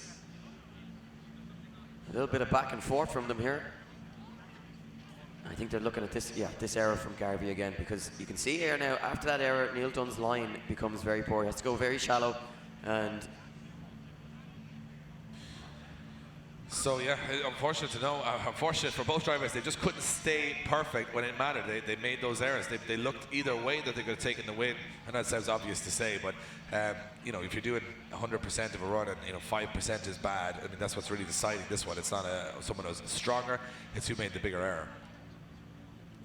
So our judges have scores in. David Garvey, Neil Dunn, who's going through to the top 16, and there you have it. It is going to be one more time between David Garvey and Neil Dunn. Smiles all around in the car. Go back to our judges. No separating them, guys. Yeah, it was kind of a tough enough one to call there. Two very different runs. While Neil was leading, he had a very good lead line, really on the qualifying line. Garvey had proximity, but he was making several mistakes behind him. Because of those mistakes, it was definitely advantage to Neil after the first run. For the second run, unfortunately, Neil just didn't bring the battle at all to David. No proximity throughout, and had a fairly sizable straighten coming up to clipping point 4. Only for David also making a slight straighten on clipping point 4 as well. He might have even had enough to take the battle, but that overturned it, and it was just too close. We had to see him go one more time. So there you have it from the judges. Not enough from either driver to take a victory. We're going to go one more time for the final place in the top 16. Neil Dunn or David Garvey, one of them's going to take it through, and you know, you have to feel, Dave, one of these drivers has probably learned enough in that first half, in that first battle, to cancel out the mistakes and really just take it through to the next level, to the next stage. No, and more importantly, Eddie, that neither were perfect. So again, they're going to have to step up. But that, you know, you get into the flow here, it's not so bad. You know, you do continuous runs, continuous laps of the circuit. It's actually much better for you because you start to get into a flow. So I think we're going to start seeing that as daylight back up again.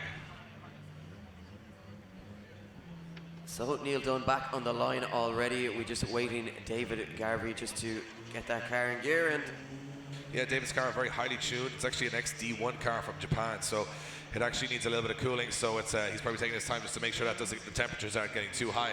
yeah, and they'll be listening to the words of their spotters in their ear as well, telling them where they can, you know, where they can improve on the first battle and what they can do to take it through to the top 16. So much at stake for these guys. Of course, Neil Dunn in championship contention, finishing in 3rd position at round 1. David Garvey, of course, himself having a very successful round 1 as well. They're on the line. We are go for the final time. Who's going through to the top 16? Will it be Neil Dunn? Will it be David Garvey? Neil Dunn, can he reproduce that excellent qualifying line run that he put through on the first run? Garvey right with him this time around in the dealt with PS13. But look at the speed in the line of Neil Dunn as he fills those outer zones and crosses the line. Ladies and gentlemen, put your hands together for Neil Dunn, David Garvey. I think Neil Dunn has paid James Dean to wear his race suit for the last 2 events. I think he's been paying him off. I think we need to check if that's actually Neil Dunn under that visor, because that was one hell of a lead run. Like the widest we've seen. I mean, what I was really impressed with was how much he flirted with danger when it came to the transition and those tires on that pole, which we've seen so many people have trouble with. He just skirts along it, and again, perfect lead run. Garvey, though, getting better every run also, so I think the fight's still very much on here. Interestingly, Neil Dunn saying that he's never had this car the way he likes it, the set up just how he needed it until now. The car is perfect. It's the way he wants it. He's finding it easy to drive, and he hasn't had that in the past. And of course, there's no gravel traps here, so Neil Dunn has got a massive advantage when it comes to Dunleary. They're back on the line. It looks like we're good to go. Garvey net leading. Garvey's got to pull a solid lead run here, and Dunn can't get too aggressive. He's got maybe a little advantage after the first, but let's see what happens. Garvey starting to get better every single run. This one hanging in the balance. Garvey leading them in, and is it a case that he's growing in confidence? Is he starting to get used to this circuit? He is on a good line. Look at the aggression though from Neil Dunn. Can he keep it pinned? Now this is where it gets tricky. Neil Dunn sacrificing a lot of line there, getting out of shape. Could that be the difference maker here, as David Garvey looks like a new man behind the wheel? Just missing some clipping zones though, but still on a good line and crosses the line. Do you know what, Dave? If there was a possibility for a second one more time, I think we could have been looking at one. Do you know what, this one is very close. And they're getting better and better every single run. Very, very close again. Garvey with a very solid lead run there. Guys, round of applause for David Garvey and Neil Dunn. Both guys enjoying that one, and yeah, look, the sportsmanship here, hugs all around. Garvey and Dunn, and neither of them will want to be going home, but if they're going to go out, you're going to go out swinging, and that's exactly what they did. But the judges' decisions are in, Eddie. Who's going through? Garvey or Dunn? Taking the win is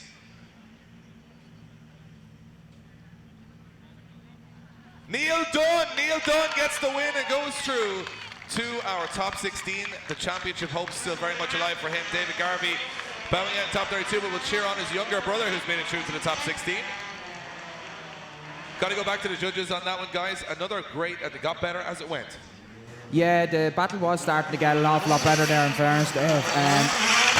For me, to be honest with you, Neil had a very, very aggressive chase run there. Now, he does make a mistake coming from 4 to 5 there, where he actually ends up running a little bit shallow. But for me, it's on David's chase run. He runs the middle of the track and completely misses clip 1. He makes a very large dive all the way down nearly to clip 2. To be honest with you, he sacrificed a lot of points by running such a shallow line, let's say. Now, throughout the rest of the run, David runs a very shallow angle in the chase position to try and maintain proximity to Neil. Now, he does do this, but Neil has an awful lot of angle, like an awful lot of impact in his run. David, in fairness, had a very, very good chase run again, but again, it just wasn't enough, let's say, to overturn. For me, Neil had an advantage of both over first and second run. There you have it. Our top 16 has been decided, and we will go back to the first battle now of that top 16 bracket, and it's going to be an interesting one. Lee Scott taking on Paul Kennedy. Yes, Paul Kennedy's reward for overcoming Graham Holden is taking on an undefeated Lee Scott in 2018. No one has beaten that grey and blue BMW this year yet in Pro-Am. Can Paul Kennedy be the man to take him down? Well, here we go. We're about to find out. Lee Scott to lead in. Paul Kennedy. Big aggression from Kennedy as he goes right onto the door of Lee Scott. Not giving an inch to your championship leader, but Lee Scott nailing that outer line. He has it dialed in, and look at the speed. But what about this from Kennedy, Dave? He is all over the back, not giving an inch, and really bringing the fight. Those Z-Tex tires gripping up perfectly for him. And he looks very comfortable here in Dunleary. Do you know what? Paul Kennedy just may have given a big message to Lee Scott, like, you're not going to have this all your own way this year. That is an incredible chase run from Paul Kennedy. Stayed with him throughout the course, but also controlled his aggression. Didn't get caught when you might think some drivers would. Didn't get caught up in the smoke, and I think he's going to take an advantage at the end of this one. Lee Scott now has to come into this second run and prove that he is the best man in this class, and he's going to have to put on an incredible performance here. This is what we wanted to see. Lee Scott is now under pressure to actually perform. He's not going to take this one handy. He's got to outdo that run from Paul Kennedy, meaning he's got to get it within a couple of feet of his car throughout that run, or Kennedy's going to take this one. Kennedy's got to put in the lead run of his life here also. Yeah, Kennedy's got to put in a big run, but both these cars look evenly paced as well, which is very important. Now Kennedy nailing that wall, and Scott is right there with him. Scott down the inside. Will he get caught? Has to back out of it. But look at this. Jumps forward and right onto the door. Lee Scott is chewing down on Paul Kennedy, but look at Kennedy's line. Kennedy nailing the qualifying line. They switch it back, throw it out to the tyres, and off the wall. Dunleary raised the roof for Lee Scott and Paul Kennedy. One of the runs of the day. Amazing stuff. I mean, Lee Scott knew we got to pull it out of the bag there, and I think that's just what we got. We got Lee Scott, hungry and under pressure, Lee Scott, but he, started well. He finished even stronger on that one, putting in a lot of proximity towards the top of the circuit. He was almost wheel to wheel. Incredible stuff from a rising talent in this class. And will he stay undefeated? Well, he's given himself every shot there, because the judges have something to think about. But Kennedy putting in 2 incredible runs, take nothing away from him. Yeah, I wonder, has Kennedy done enough to send this one more time? He's certainly given it a good go. Has he done enough to win it? The judges' scores are in. Slide them left for Kennedy, right for Scott. Kieran goes for Lee Scott. Kevin goes for Lee Scott. Lee Scott's going through to the grade 8. Dunleary, show your appreciation and give a round of applause to Paul Kennedy. A valiant effort, but Lee Scott remains undefeated for 2018, Dave. What's it going to take? Yeah, we got to go back to the judges. And guys, that was an incredible battle. Absolutely fantastic battle there. Both runs actually almost the mirror of each other. The only thing that we could have that we actually saw there was a difference was between clipping point 3 and 4 and the transition. Lee had a very slightly better transition than Paul did on his chase run. But it really all comes down to just coming in between clipping point 7 and 8 here in front of us. Paul unfortunately dropped 2 wheels, which was the deciding factor of the battle. Up until that, there was absolutely nothing between them. Fantastic driving by both drivers. So Lee Scott he's got a tough day at the office today. If that's the way it's going to go for the rest of his charge. And we go back to the start line. 2 guys looking very much on form today. Lee McFadden in that bright orange S14 goes up against Trevor McInerney in the PS13. And from my perspective, Lee McFadden, one of the rising stars. Trevor McInerney, though, he's going to know about McFadden. McFadden's a chase driver. That's his game. He loves chasing. So McInerney's going to have to, very much so, be on the door here because he can't leave that option open towards the end of the run. So McInerney will be in the chase position. He's in control. As I said, all of our marshals are just out inspecting the track at the moment to make sure everything is okay. And of course, this is a car park, as you'll all be very aware. This is not a race circuit, so obviously plenty of issues to deal with throughout the weekend for our guys. They've had to weld closed manhole covers. They've had to put coal tar down to fill in some of the holes around the circuit, make sure that everything is okay for these cars. And of course, that team on the track, keeping everything moving throughout the weekend. A lot of them on the track, building this arena since Monday morning at 7 a.m. just to be ready for this. So a round of applause for our IDC track team out there, keeping everybody in check. The unsung heroes of Irish drifting. Without them, the show just doesn't happen, and they are very cautious and very, very safety conscious here to make sure every driver gets the same conditions on every run. Luckily, been able to enjoy some good weather, which is quite unusual for them. Yeah, if you take into account the red skin on all of them, they're probably enjoying it a little too much. So we go back to the start line. It'll be McFadden to lead in Trevor McInerney. Trevor in the chase position. He's got to stick this on the door. And at every run we see, they're getting a little bit more confident here, going a little bit closer to those walls and a little bit closer to each other. So it's getting very heated here at IDC Drift on the Docks 2, brought to you by Link Engine Management. So Lee McFadden leads them in, and at the moment it doesn't look like Trevor McInerney has much of an answer for him. He's getting maybe a little bit caught napping off the start line as he tries to close the gap and reel it in, but certainly Lee McFadden looking every bit worthy of his position in the top 16. Is he going to take it through to the grade 8? That remains to be seen. Oh, contact with the wall just as they cross the line. And I can't see from where I'm. Yeah, McInerney's in the tires. McInerney hits the tires. He hits the wall and goes into the tires.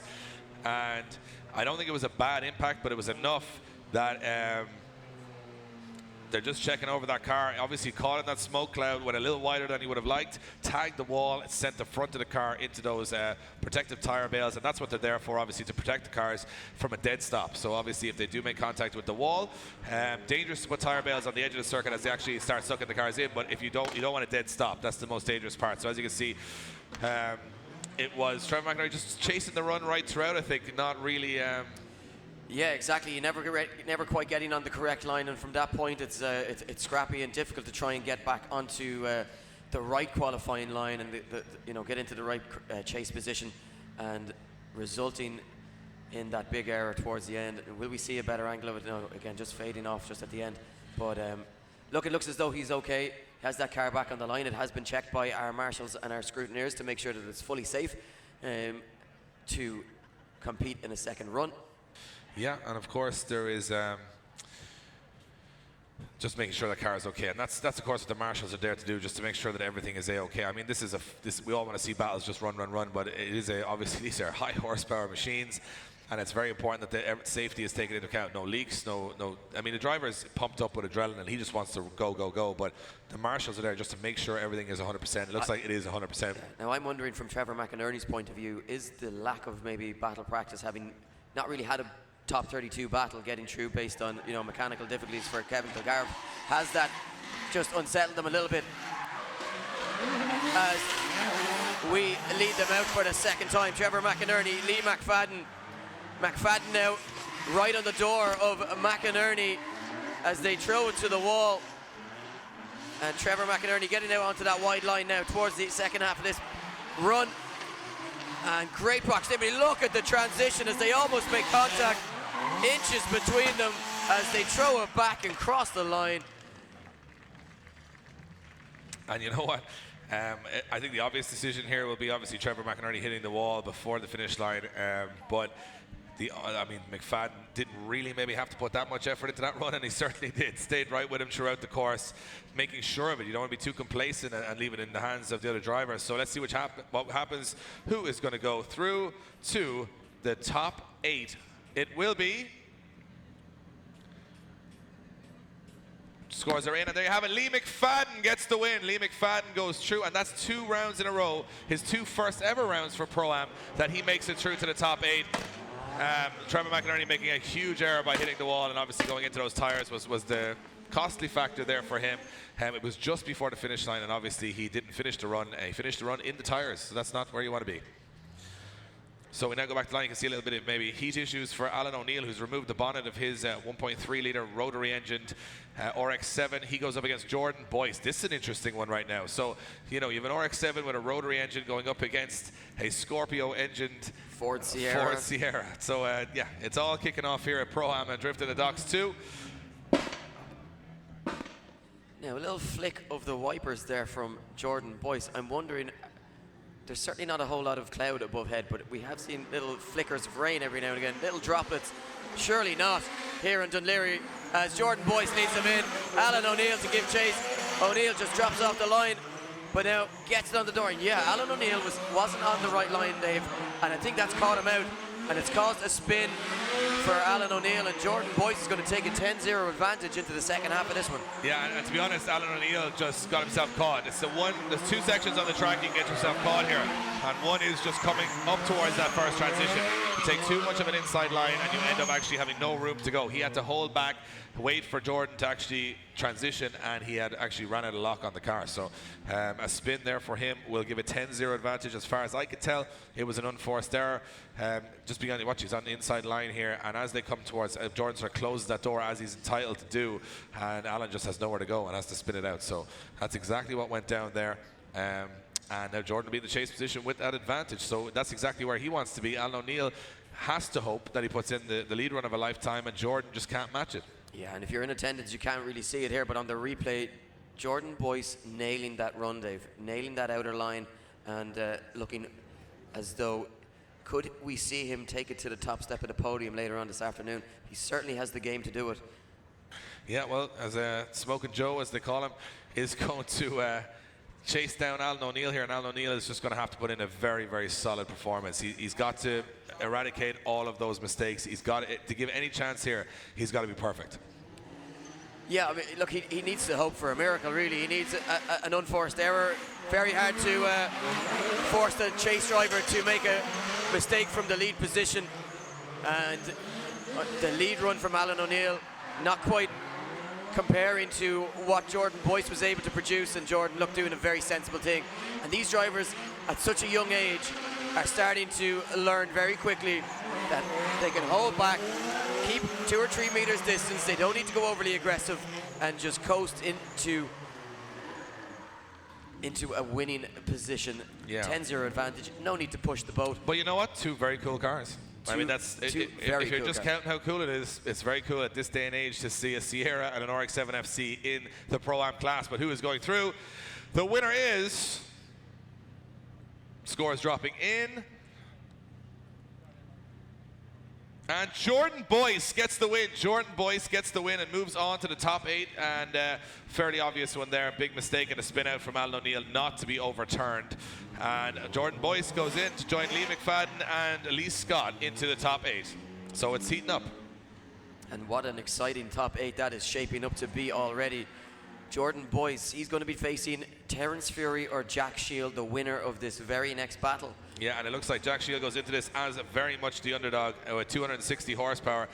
Terence Fury with twice the horsepower in that black and yellow lighted R33 Skyline. So Jack Shield has got to pull it all out of the bag here if he's going to try and stay in this one. And Fury is on fire all day, as we mentioned. It's a big, big shot for Jack Shield to cause an upset here. But this is side by side down the straight as they throw it in. Can Shield keep with Fury over the course? Looks like struggling a little bit for pace and having to deviate off the line to try and keep with Terence Fury. And the error count starting to grow here for Jack Shield, as he just doesn't appear to have an answer. But Dave, the pace of Fury seems to be the real difference maker here. To be fair, I don't think there's much that's going to stop Terence Fury today the way he's driving. Incredible. Like from the first run of practice this morning right till now, he's looked very solid. No wavering, no mistakes. He's looked sensational. And from that position, you can see Jack Shield having to make huge amounts of errors to try and even stay in the battle. And he goes into the second half, I think, with a big disadvantage here. And nothing against Jack Shield. He's probably under pressure trying to stay with Fury. But again, just not looking super comfortable today, Jack Shield, on the surface. And Fury now in the chase position knows he's got the grip, the horsepower, and I would say the confidence too here, because he's not really put a foot wrong all day. So Shields going to have to put in the run of his life, and Fury, I would imagine, is not going to leave this one a chance. He's going to go close. Yeah, the real thing here is to, just manage the aggression, not go too close. You can see a little bit of a gap.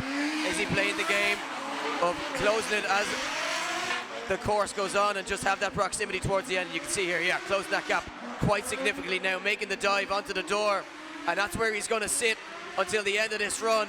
And Fury applies the pressure to Shield. Oh! But a big straighten and an error. What about that?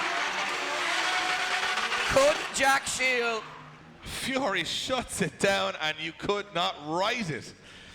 Just as we were saying, how he was just, he's going to sit there, and that's, we were sealing it as if it was done. We'd almost given up on that run, and all of a sudden the car gave up on Terence Fury. I'm not sure what happened there, but as I mentioned, Fury not putting a foot wrong all day, and just when it matters, bang, car shuts down, and he's left incomplete run. So we got to go to our judges for a decision.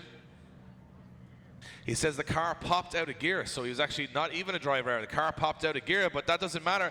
The scores will come in, and going through to the top 8 is... Scores dropping in from our judges, and a top 8 finish. And going through is Jack Shield. Jack Shield gets the win and goes through to the top 8. And it goes to show you that little BMW is staying in the fight. Anything can happen. You just never know. 10-0 against Terence Fury for not completing the run, and he's not going to be happy with that. That is an awful way to go out of the competition. Yeah, look, not a nice way to leave the competition, but these things happen, Dave, and it just goes to show, from Jack Shield's point of view, he just kept in it, and keeping in it was enough to get him through. And next up, we have got a man on fire right now, Ryan Caldwell, in that Quinn's coach hire, that red, black and white S15, 750 horsepower, 16 years of age. He goes up against Ryan Morton, who won the Irish Amateur Drift Championship in the past in a brand new R32, running 500 horsepower, but not looking like that car is 100% dialed in. Well, it's got to be if he goes up against Ryan Caldwell. Yeah, but you know what? Ryan Morton looking like he's growing into this, growing in confidence, growing in his belief in the car. Could we see him taking down Ryan Caldwell? Because you know what? If he can do, the confidence will be back in his game, and that breeds a bit of danger for the rest of the grid, because Ryan Morton is one hell of a competitor, but he's got to overcome Ryan Caldwell, one of the best in the competition at the moment, in an incredible machine. Morton shuts it down. Morton shuts it down on the transition. Caldwell up and gone. Yeah, I'd be interested to see that one again, Dave. Did he get a little bit caught? It doesn't. I wonder, is it as clear cut? I'm not sure if it was an error there from Ryan Morton. I'm going out on a limb here and saying it seems to me like Ryan Morton's car is not producing 500 horsepower. It looks like he's struggling to actually get those wheels to spin.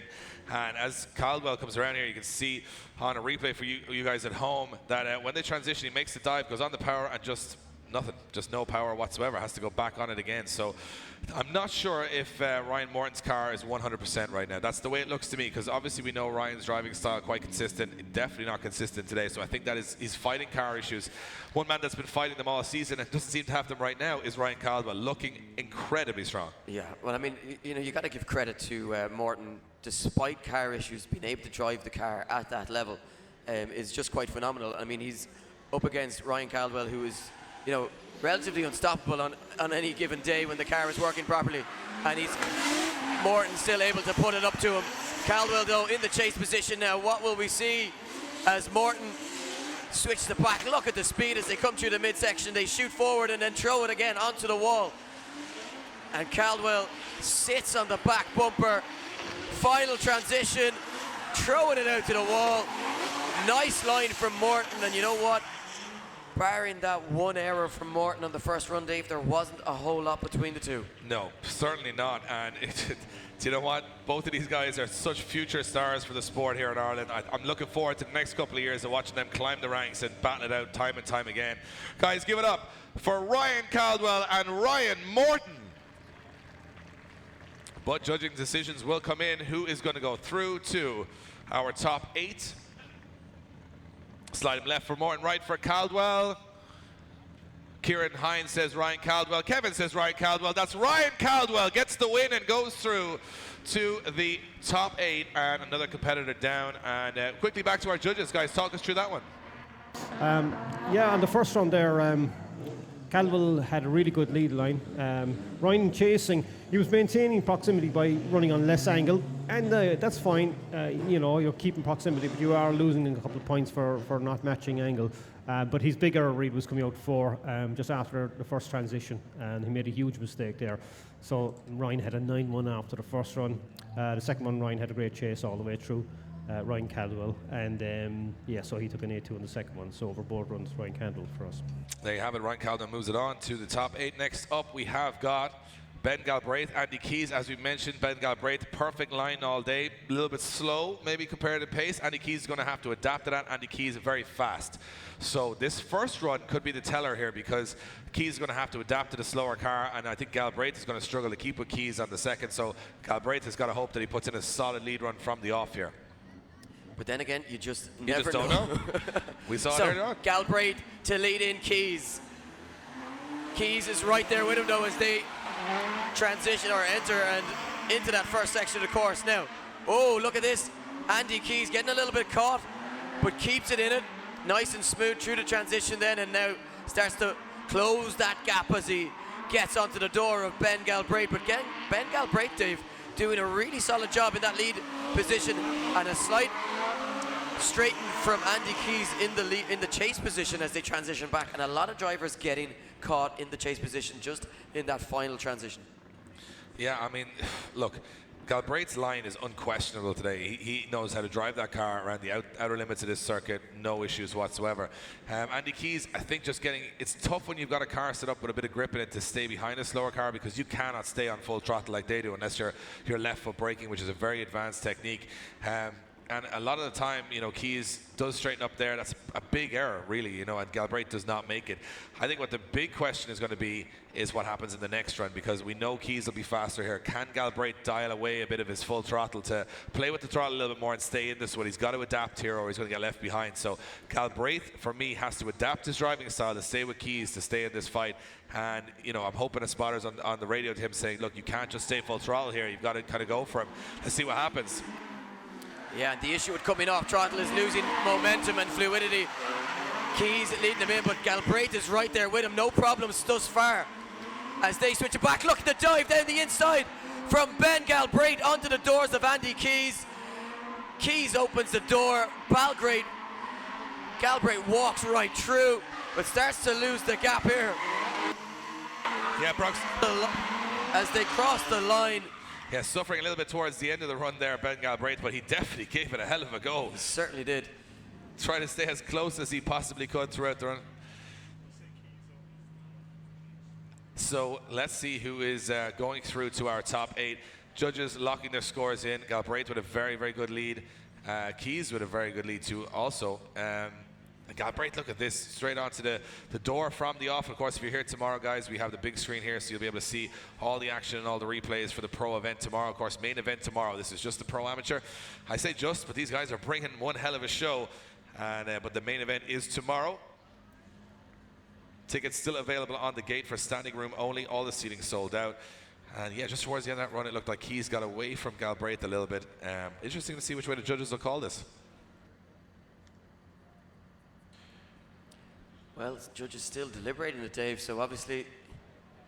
Yeah, and they like to deliberate. They do. They're into that. And generally what happens when they spend this long discussing a battle, we go one more time. Yeah, well, I mean, every battle here, you can roll through them, but every single one, you know, either when they're clear-cut, it's fine, you can make that call quite quickly, or if it's an opinionated one. But when it's a very close battle, you've got to weigh up all the little errors and all the little advantage across 2 runs, and it's quite a difficult job. Remember, you know, in any other motorsport, it's just a machine that's telling you who's won or lost. But here, it's you know, it's 3 guys got to work that out through the criteria they've explained to the drivers in driver briefing, and you know, follow that up throughout the weekend. So we await to see who is going to take home the victory. Will it be Andy Keys? Will it be Ben Galbraith? Who's going through to the top 8? Scores are locked in.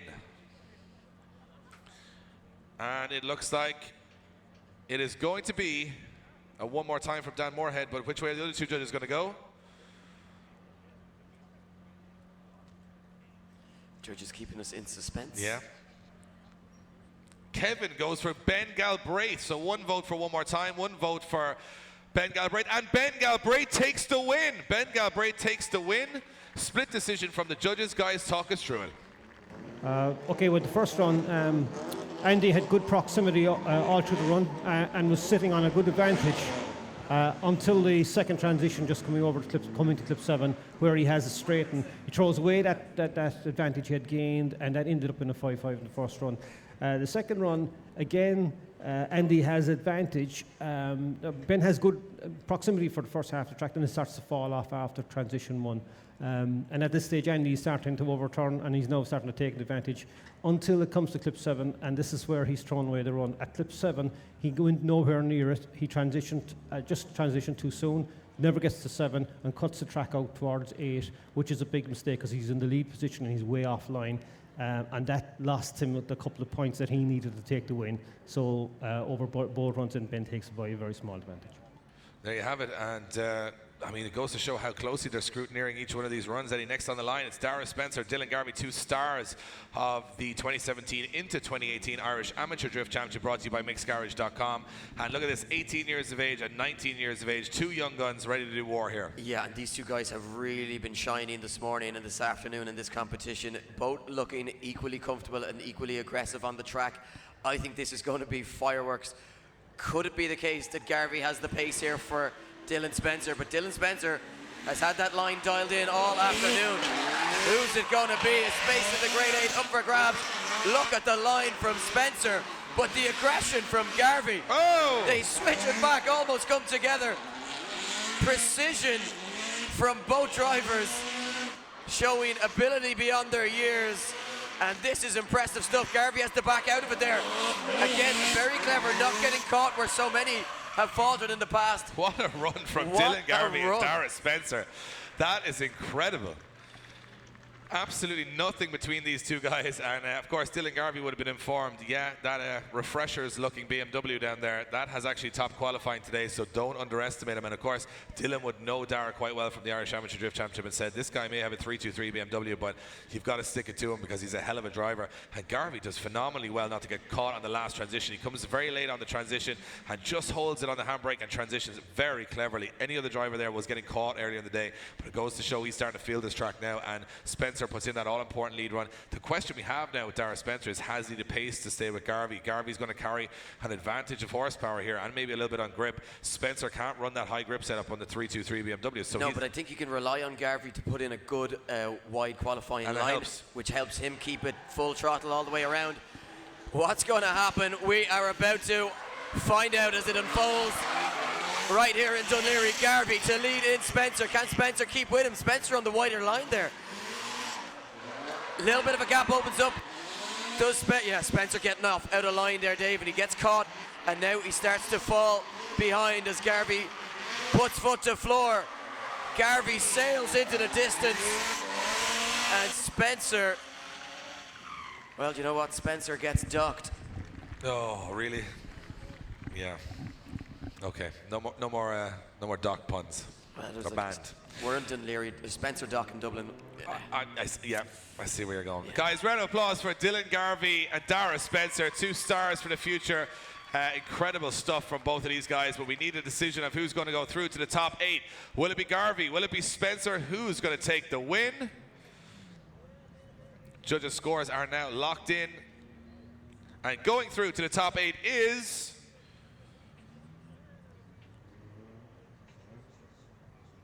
Dylan Garvey. Dylan Garvey gets the win and goes through to the top 8. Dara Spencer eliminated at that point, and I think it's probably obvious enough from wherever we're sitting that he made just too many errors there, Eddie, cutting the track massively and not getting himself back into the battle. And again, didn't have the proximity, cut the track massively. Garvey not making those errors, and that's what's going to get you through to the top 8. No, Garvey looking very smooth and comfortable.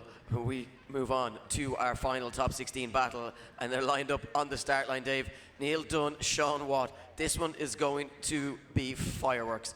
Both these drivers have been crazy aggressive all day, and I don't expect them to stop right now. A combined horsepower of 800 horsepower. A combined age of 74, if you're keeping count.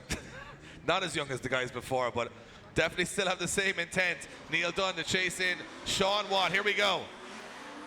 You're never too old for a bit of drifting. Sean Watt leads them in, and Sean Watt pulling the big gap. Neil Dunn now struggling for the pace, but he starts to bring it back a little bit, bringing himself into the fight. Can he close the gap? Can he do enough to give the judges something to think about now in the final sections? Sean Watt nailing that outer line. Look at this from Neil Dunn, just clips the tyres and brings himself back into it, but just not able to ever get on the door of Sean Watt at any point throughout the circuit, Dave. Sean Watt looking really quick. Yeah, and Neil Dunn making contact with, almost making contact with that outer pillar. I'd say our track team are getting tired of putting that wall back together. No? No. Okay. Fair enough. Fair enough. I think somebody actually booed that pun.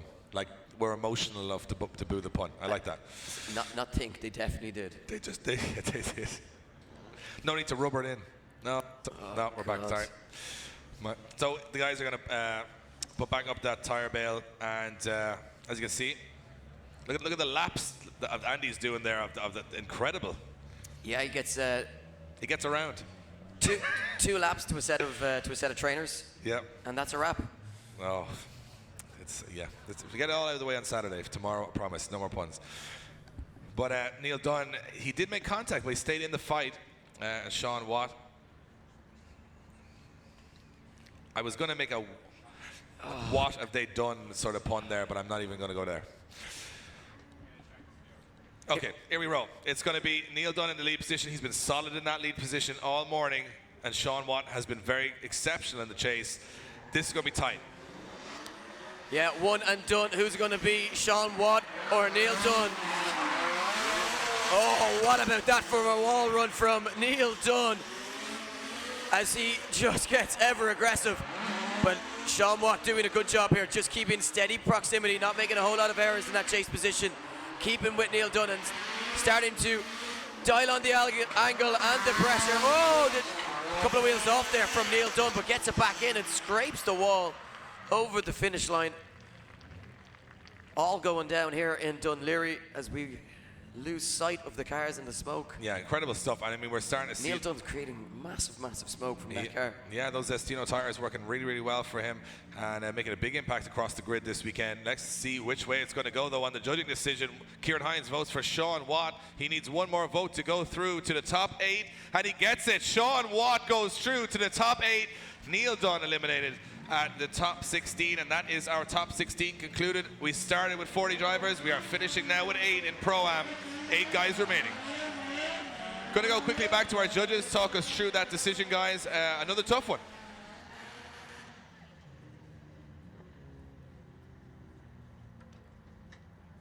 Yeah, basically, it all really comes down to Neil's mistake there here in front of us.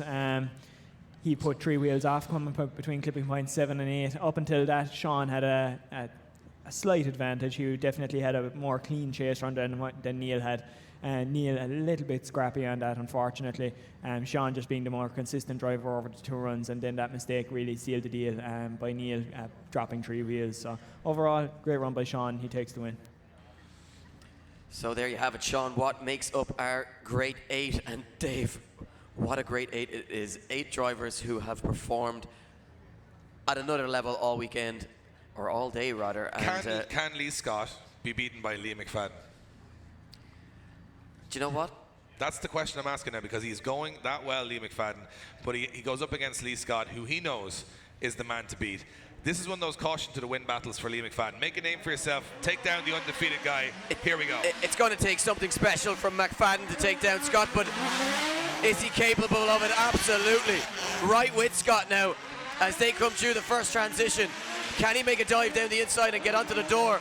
Oh, just a little bit of an error creeping into McFadden's run, but Scott so consistent. Like Scalextrics, Dave, just gets that line, doesn't falter from it, doesn't deviate from it, and it's very rare to just see an error from Lee Scott. Yeah, and Lee Scott picking up a brand new sponsor in Zestino tires between round 1 and round 2, so says if he does make it to the top 4, he is going to be into the pro class tomorrow, no questions asked, as he had to back out at round 1 of that particular obligation. Could we see unbeaten Lee Scott go up against unbeaten Dwayne McKeever in the pro competition tomorrow. Yeah, well, I definitely think there was an advantage to Lee after the first one, and I can guarantee you Lee is going to win this entire battle. Good man, Dave.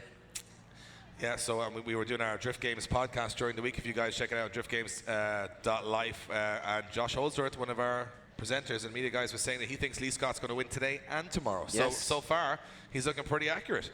But he still has to go through McFadden, and as we said before, anything can happen. And we are good to go. A little bit of a quick belt off the line from Lee Scott as he's eager to get going. Lee McFadden, though. Oh, look at the wall run from Lee McFadden, losing a bumper. Staying in it, though. And Lee Scott right there with him, chomping on the bit. Look at this, door to door, side by side. Inch perfect. What about this? Look at the transition back, because you ask for more from a chase run. Hand out the window. Lee McFadden loving that one. Lee Scott. Calm down, guys. It's only the top 8. That was a hell of a chase run from Lee Scott, showing exactly why. Guys, give it up for Lee Scott and Lee McFadden, 2 rising stars. And the judges drop their scores in. Who's going to take it home? Kieran goes for Lee Scott. Kevin also goes for Lee Scott. It's Lee Scott going to the final 4.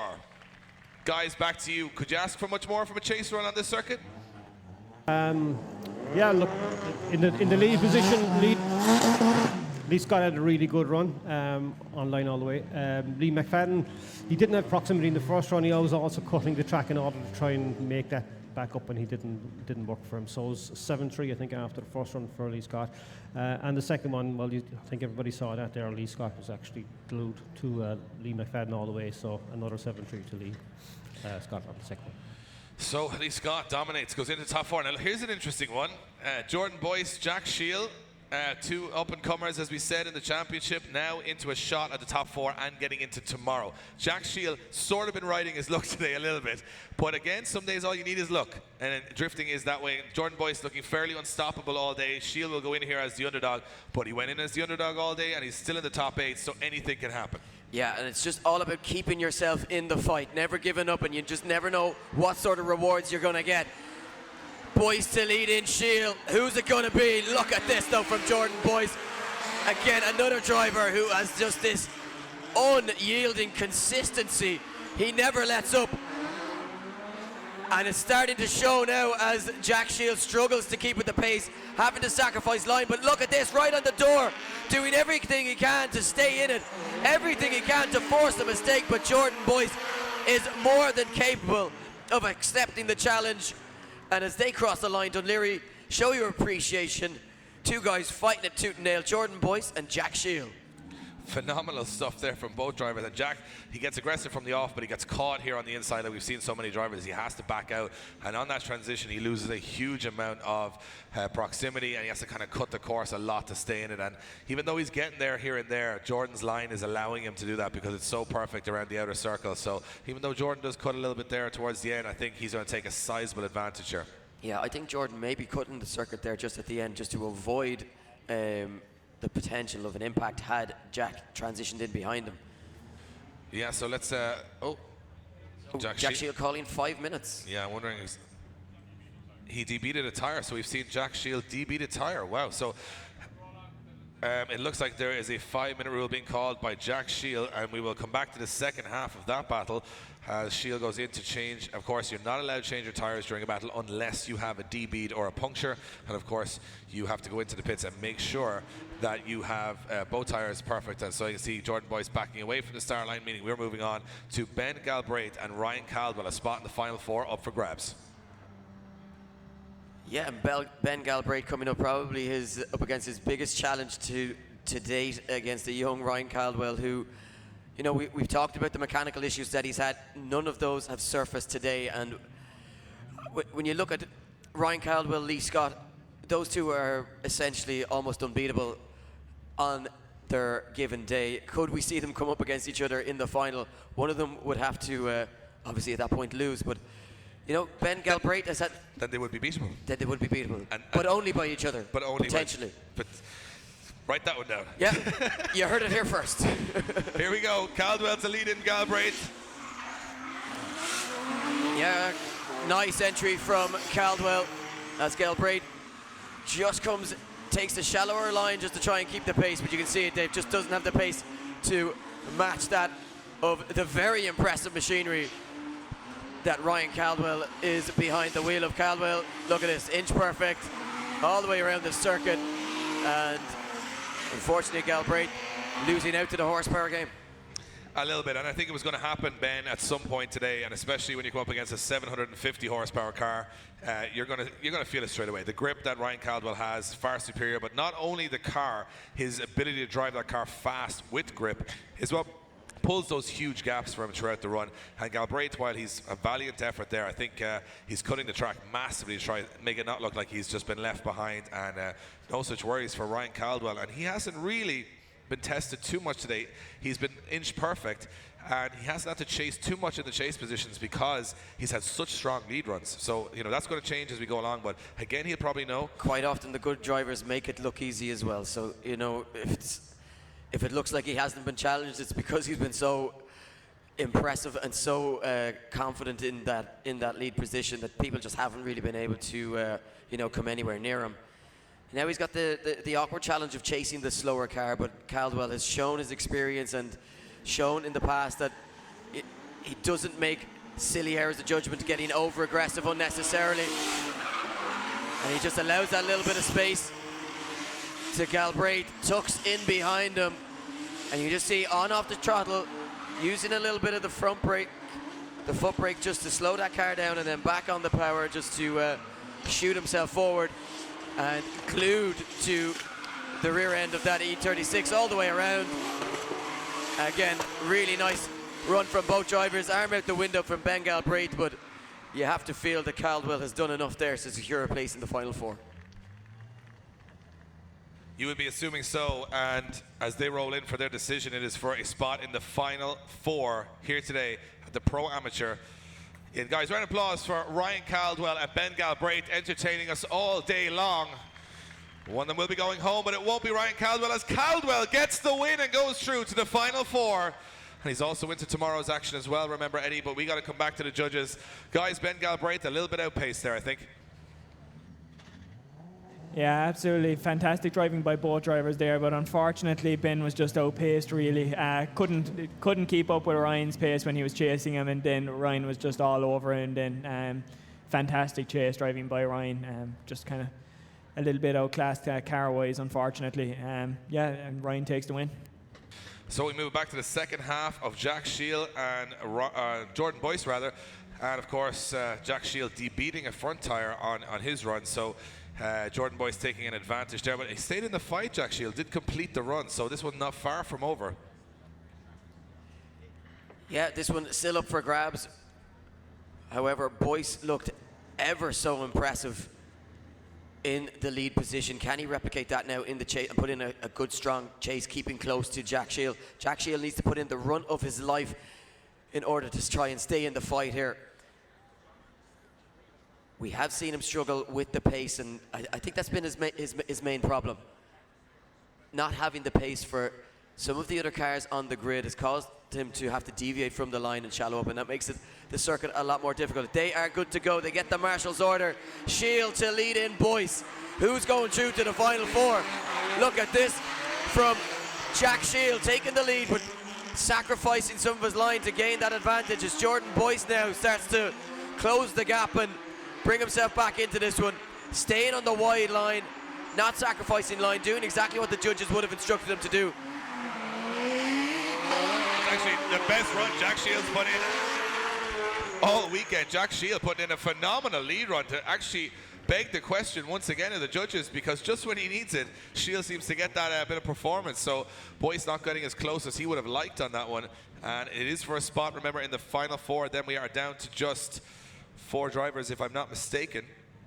My mistake, we've one more battle. One more battle to decide the final place in the, well, yeah, what will be the final place in the final four. It'll be David Garvey and Sean Watt, but we got a decision from our judges.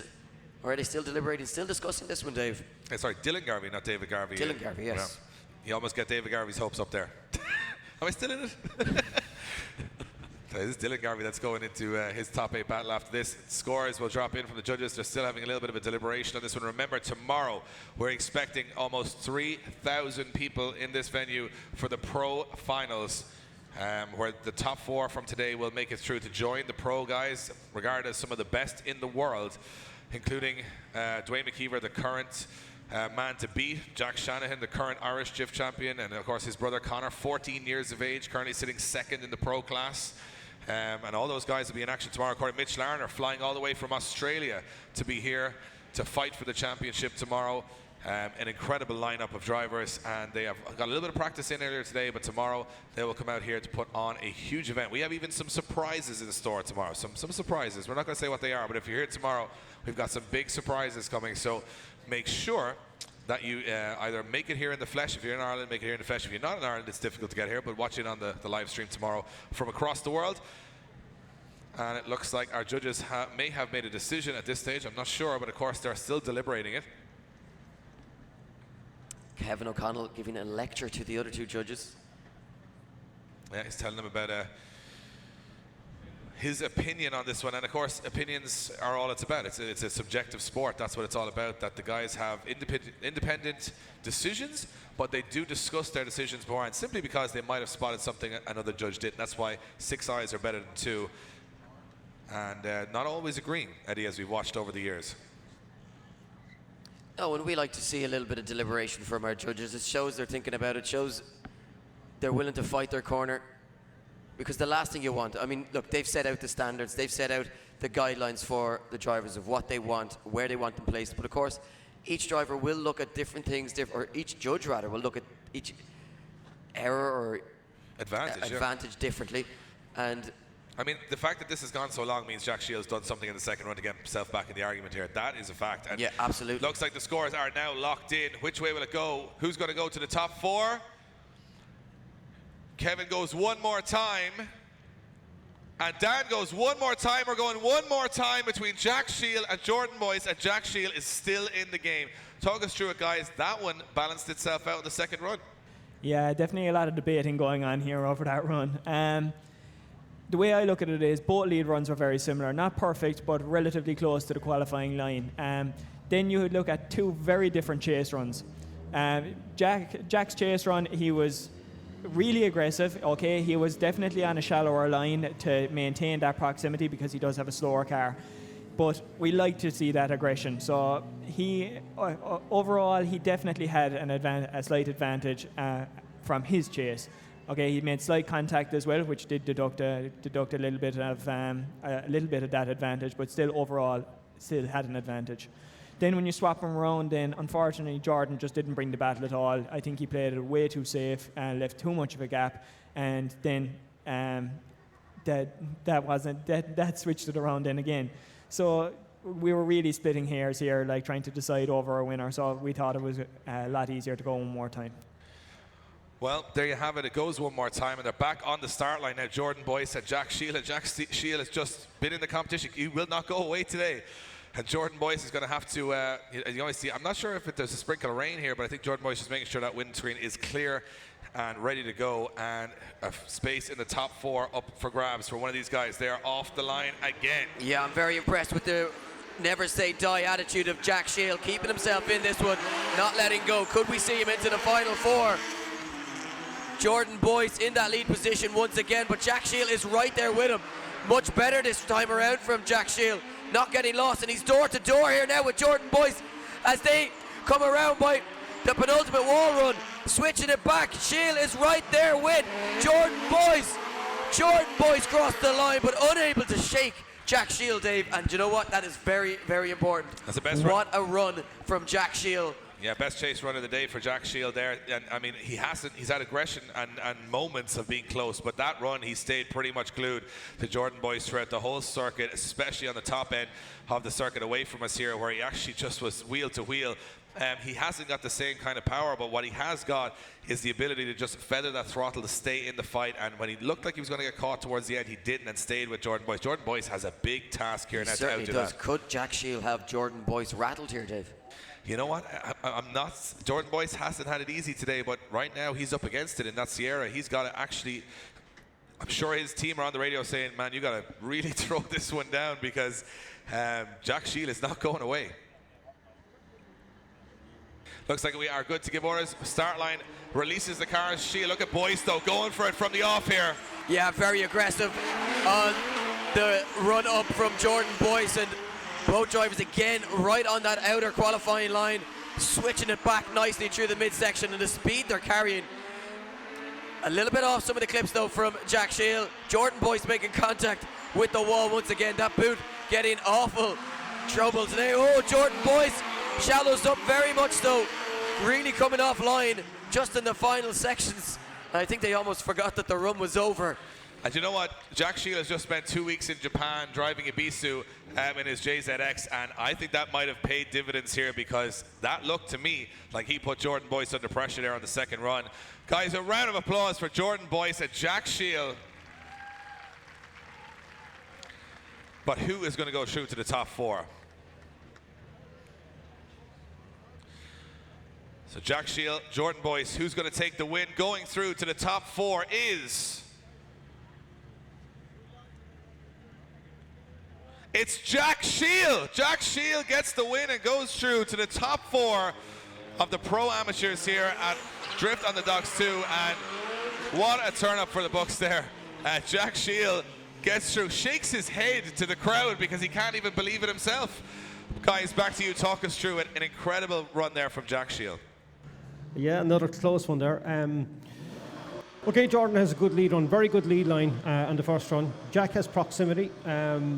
He has proximity all the way. He's very, very close. He's within 3 meters, so he can cut the track a little bit. Once you're within 3 meters, we can allow that a little bit. But the only problem was he didn't match Jordan for angle all the way through. So even though he picked up a 6.4, if he had matched him for angle all the way through with that proximity, he would have got a 7.3. But he didn't. So 6.4 out the first run to Jack. And the second run, Jordan has a good chase. He's got good proximity, but he tags the wall at clip 3. And again, coming out to clip 5, he tags the wall again, and then he gets caught up on the second transition and misses clip 4 or clip 7 and is on the inside track for the last bit. So there's a lot of errors in the chase position, errors that Jack didn't make in his chase position. So it ended up in a 5-5 on the second one. So Jack Shield took it over both runs. Yeah, so we move it on down to our last battle in the top 8, if I'm not mistaken. It is going to be Dylan Garvey and Sean Watt. Two very different machines, two very different driving styles. Sean Watt, a couple of years in the Pro-Am class in that BMW. Dylan Garvey, the new kid on the block, coming through as the champion of the Irish Amateur Drift Championship, and it's a space in the top 4. Either guy knows that this run, you win it, you're going to end up in the pros tomorrow and with 2 shots at the podium. Here we go. Yeah, big rewards up for grabs for the winner of this. They would love to be into tomorrow's competition, but taking home that sweet silverware is all important as well, as Garvey goes door to door with Watt, but loses some ground after the transition as Watt just puts the foot to the floor. Garvey though reappears through the smoke and gets right back into this one just in time as they cross the line. Garvey and Watt battling it out for a space in the semi-finals. You know what? I mean, we're seeing some of the best driving we've seen out of the Pro-Am class today. They're really putting it down. And you know what? From where I'm sitting, it's going to be very interesting to see if that transition will be the downfall of Dylan Garvey on that run. Again, we mentioned it before. You get caught there, it's very difficult to get back into the fight without cutting the course dramatically, and that's what he had to do. And Sean Watt, that full throttle driving style, suiting the course here, especially that consistent speed around the course. Garvey in the lead position now has got to put in a cracker here. Sean Watt will have been radioed here to say, you put this on his door and you stay on him on that transition across the track, you're going to take the win here. And that's the key. The key is staying with it consistently throughout the whole course. And unfortunately for Garvey, he was good at the start, good at the end, but just that little bit in the middle where he lost that ground could be the difference maker. But he needs to come out here and put in a strong lead run. We know he's capable of it. We've seen him do it all afternoon. Can he replicate it here once again as Watt goes down the inside of Dylan Garvey? Look at this, sitting on the rear quarter. This is where it's important though, again losing ground. Can he make it back up instantly though? Oh, Garvey has a problem. A problem for Garvey. Gets the car back on angle. Watt's right there with him. They switch it back on throttle, and contact with the wall.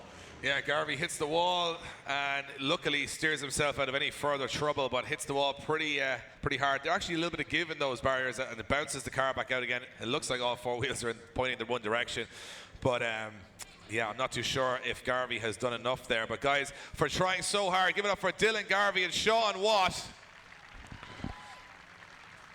You can see the smiles all around from these guys as they, I suppose, assess what was a very, very tough battle for both of them. And Garvey hitting that wall pretty hard towards the end of the run, and he actually steered the car, switched the steering angle to get himself out of that one. Very impressive stuff to not cause any further damage. But a decision needs to be made. We're going to the top four. Who's it going to be? And winning the battle and going to the top four is...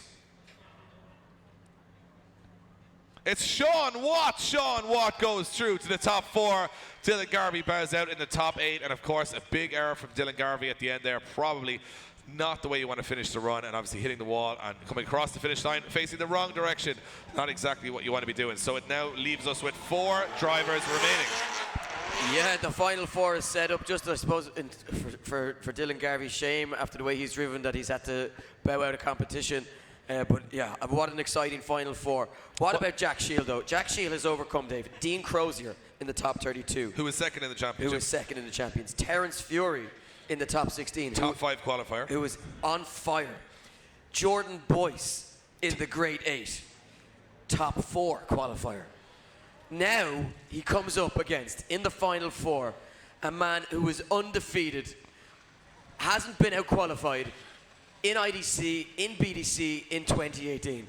Could Jack Shield be the man to take down Lee Scott, to take it into the final of IDC Round 2, Adrift on the Docks? I am excited about this one. 19 years of age versus 23 years of age. E46 versus E36. 500 brake horsepower versus 260 brake horsepower. Lee Scott, Jack Shield, I am excited about this one. Well, Jack Shield gives away half the horsepower, but probably has inserted twice the luck into his car today, because he is just taking down name after name. And as I mentioned, Jack Shield had the dream holiday, went away, bought himself a JZX in Japan, did 2 weeks of driving all around Japan, and went to Ibisu, drove all the circuits in Ibisu, and that sort of, you know, came back, freshened up, had kind of gone back to the roots of drifting, gone back to where it all began, and said, I'm feeling good. And started poorly, didn't look very strong in practice, and as the day's gone on, he just hasn't gone away. And if you're Lee Scott, you're sitting here going, right, let's be honest, if Jack Shield's coming along, Lee Scott's going, look, Jack hasn't really figured this year, he's just coming from my ADC, I've been winning everything, it's great, but he has beaten Jordan Boyce, who Lee Scott would have then started taking notice, going, you know what, you can't underestimate this guy, because he put in 2 crackers in the last battle. So two amazing runs. So Lee Scott, who is looking the strongest on the grid, I would say right now, and maybe Caldwell as well. But at the same time, don't count out Shield or Watt as they go in as the 2 underdogs here, and they aren't going away today. So stranger things have happened. Absolutely, and you know the thing about Shield, he's had an element of luck, but you know what? You take that luck and you say, great, thank you very much. You keep yourself in the fight, but what else he's done? He's upped his game every time, and for a man that, despite the disadvantage of not having as competitive a machine as some of the competitors he's come up against, he has just kept himself in there. He's had that grit, that determination, and that is the reason why he's in the final 4. Do not rule him out against Lee Scott here. I think Lee Scott is going to have to be at his very best to try and overcome Jack Shield and to get to secure his spot in the final. Yeah, well, all these guys now into tomorrow's main event, so that's going to be a little weight off their shoulders, knowing they've got another day of competition ahead of them and another chance of taking down some of the bigger names in the sport. But at the same time, there's trophies here. There's 3 trophies, there's 4 guys. They all want to take home a trophy. One of them won't be taking home a trophy. That's a harsh part of drifting, that, you know, you get to that far in the competition and you still might go home empty-handed. As you can see from up towards the start line, Ryan Caldwell's car has taken quite the number of hits with the wall today. It's barely recognizable as an S15 from where I'm looking at the moment. But that's what you got to go that hard, you got to go that fast, and you got to put your car and everything on the line to get to this stage of the competition. Another reminder before we get to this final 4, that the prize fight, this is the biggest prize in the history of Irish motorsport for a one-day event. It's also, in far as we could be corrected, but the biggest one-day prize in the history of drifting will be taking place on the 30th of June and the 1st of July. The winner will take home €20,000 cash, and the second place guy will take home €1,000. So that last battle will be worth €19,000 in one battle on the track. Can you imagine the tension in Mondello? Well, here's what you need to know. There is only 1,000 grandstand tickets available. Remember, there's 2,000 for Dún Laoghaire, but only 1,000 grandstand tickets available. They go on sale at 9 o'clock on the mondellopark.ie website. 1,000, once they're gone, they're gone. It's going to be sunny. It's going to be very, very tense.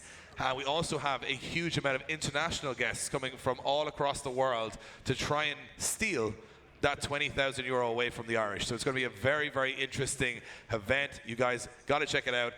It's going to be, in my opinion, one of the events of the year worldwide. I mean, there's so much on the line. €20,000 is a life-changing amount of money, and all these guys are going to be gunning for it. It's going to be incredible. Yeah, a massive, massive prize. And of course, with some of these drivers as well who could be in contention for that, looking to compete in a European series this year, those funds would go a long, long way to keeping them on the road. And we spoke earlier in the year to Nigel Colfer, who's no stranger to European competition and to sacrificing everything to stay involved in drifting.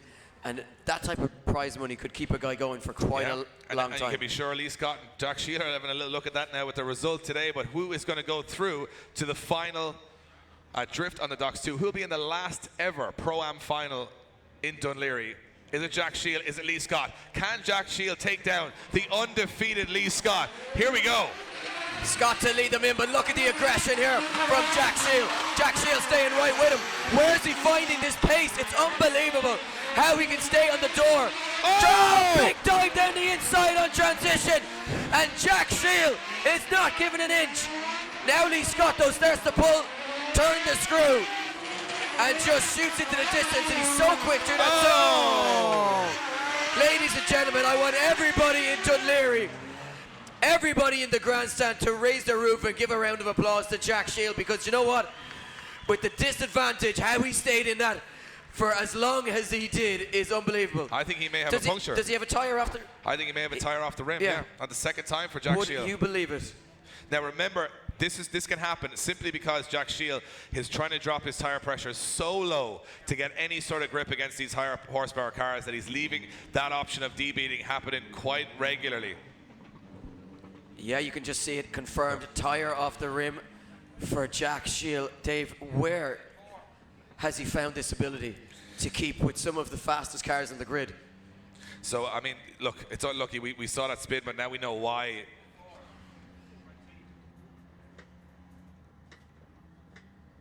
So it looks like Jack Shield debeating another tyre. He debeated a front wheel and now a rear wheel, and it shows that Jack Shield, he's dropping those tyre pressures so low that those tyres are barely staying on the rims. That's what he's got to do. That's what you said. Where is he finding this pace? Well, it suited him. We saw it happen to Dwayne McKeever last season or the season before, I can't remember, in Watergrass Hill, when he dropped the pressure so low against Jack Shannon that he actually lost both tyres nearly off the car. So you're playing with fire a little bit there. At least Scott takes the 10-0 advantage, and looks like he's got 1 foot into the final here.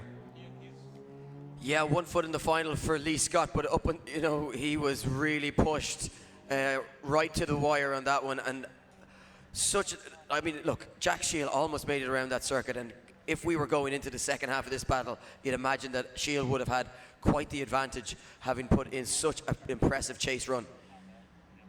And Kieran Hines looks over at me and says, we were expecting that. And you know what? It goes to show he literally had all the pace, and then all of a sudden the tyre debeated, and the rest of the run he was actually trying to drift that car on one tyre to stay in the battle, and obviously spun out towards the end. Very unfortunate for Jack Shield, just when he looked like he was really in the fight there. So it looks as though we are going to move on to our second Final Four battle, which will see Ryan Caldwell taking on Sean Watt, S15 versus E36 M3, 16 years of age versus 34 years of age, 750 horsepower in the hands of Ryan Caldwell. Sean Watt with a mere 300 horsepower from that standard M3 BMW. So Big difference in the horsepower, but I don't imagine there'll be too much difference in the pace here, as Sean Watt has looked very quick throughout this circuit all afternoon. Can he take down Ryan Caldwell, who's having the event of his life? Really impressive here. Caldwell leads them into the Quinn Motorsport S15. Sean Watt right there with them. Watt dives down the inside now, almost goes for the overtake. Just looking to make that final dive. You can see him tapping the front brake to try and pull the nose of that car in and just get back on the throttle nice and quick as they cross the line. Caldwell and Watt. Yeah, impressive stuff there. Watt definitely not leaving anything to chance, trying to stay as close as he can to Caldwell at every single opportunity. But he does sacrifice some of the line for that now. Judges will obviously say within 3 meters he's entitled to do that. But Caldwell, once he gets on power, it's just so hard to stay with. Watt does a great job here of transitioning and then getting back onto Caldwell's door to leave the judges still, deliberating over the finish line. And Watt definitely still in the fight here. But Caldwell now goes into the chase position. He hasn't been pushed, as I said before, that often today. Now he's got to start, turning the screw. He's got to turn it up to 10 here because he's got to go to the door of Sean Watt's car to guarantee a spot in the final and a shot at, well, we would imagine Lee Scott after the 10-0 against Jack Shield. But well, I think that's exactly what he's going to do here, Dave. He's going to go right onto the door of Sean Watt. Watt takes it nice and wide out to that outer zone. But look at this from Ryan Caldwell. All over Sean Watt. And Sean Watt, this is a really, really impressive run, but he just can't shake the aggression of Ryan Caldwell, who just dives down the inside, glued to him the whole way around, and maintains that proximity consistently throughout the run. And I think that could be the key differentiator here between the two drivers and between the two runs overall. They come back down in front of the grandstand. The judges the take scores, their notes. It looks like the scores have actually been dropped in here. And it will be for a spot in the final. Guys, round of applause for Ryan Caldwell and Sean Watt making it to this stage of the competition. And now it's time to decide who is going to go through to the final. Will it be Watt? Will it be Caldwell? And one vote in for Ryan Caldwell. Will he get 2 and go through to the final? He will indeed. He gets the win and goes through to the final. Ryan Caldwell gets the win. And Sean Watt just doing some laps to cool the car down. By the time he gets back, they're going to inform him, you're out, Sean. And now you got to go into the 3rd and 4th place battle. So yes, one more shot for Sean Watt to try and grab a podium and a trophy here this weekend. We will, of course, see him back tomorrow for more action in the main event on Sunday.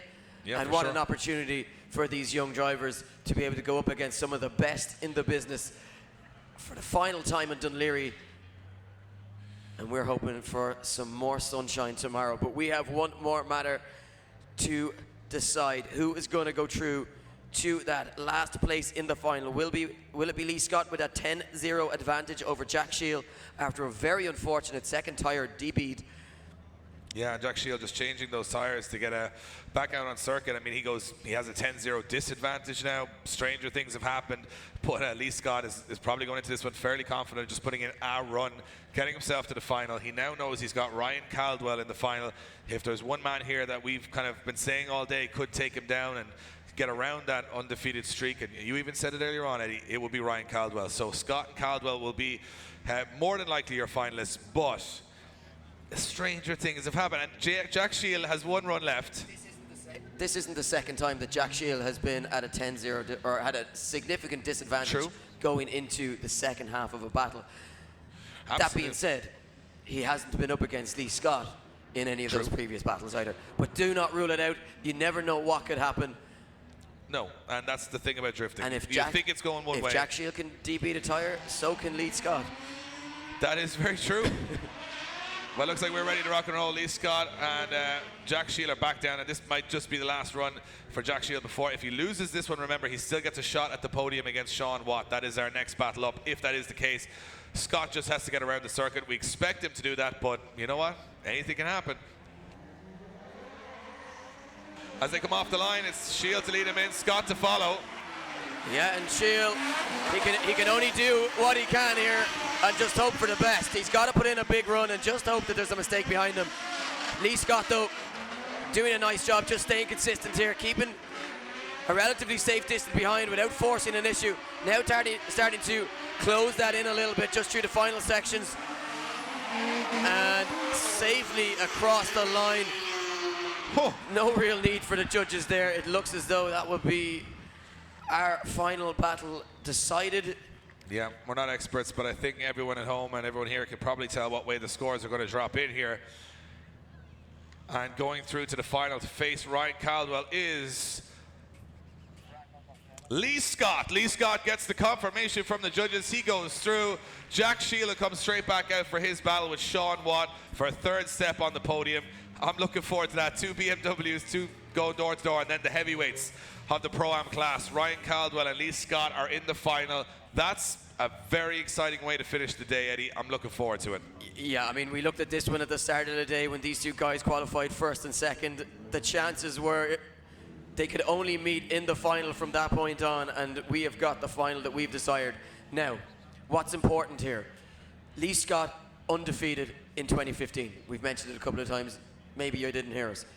We're going to mention it again. Ryan Caldwell, he's had a bit of mechanical difficulties, but today he... And look at this. in the pit area, which you can't see if you're here, Lee Scott just drove over to Ryan Caldwell's car and gave it a little nudge in the pits just to tell him that he's coming for him in the final.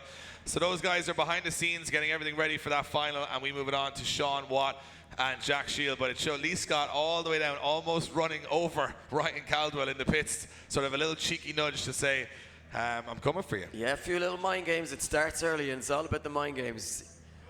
Yeah, and they're just getting Ryan Caldwell's car prepped up and ready to go. Lee Scott just getting a change of tires on there. It looks like Jack Shield is ready for his third and fourth place battle, and Sean Watt just returning back up to the start line, where we get to see these two BMWs go door to door for the last step on the podium. That's third place. Ryan Caldwell, they're checking just under the bonnet to make sure his car is 100%. It is the final. It's a big battle for both of these guys. And Caldwell putting back on his race suit just to make sure that he is ready to go. So while we wait for Sean Watt to get to the line, Dave, call it. Who's your top three? Give us your podium finishers. No. Come on, call it. I think the way Caldwell's driving, he can put it up to Lee Scott here today. I really do. Lee has to put a foot wrong, but I think Caldwell, he's got the pace. He's definitely got the aggression. Neither of those drivers have put in a bad-ish run all day. It's going to be a heavyweight battle. I mean, it's like a pro final. So you're going to say Caldwell, Scott? Oh, Watt and Shield. If Shield Who's going to take third? If Shield can keep all his tires on the car, he'd be giving himself half a chance. So I think Sean Watt, though, for me, all day, has, when it mattered, when it did it, he got a little out-card against Lee Scott, had to make some dives, but he's not going to be out-card against Jack Shield. Here's what I'm thinking. I'm thinking Jack Shield's going to take the third step in the podium. Okay.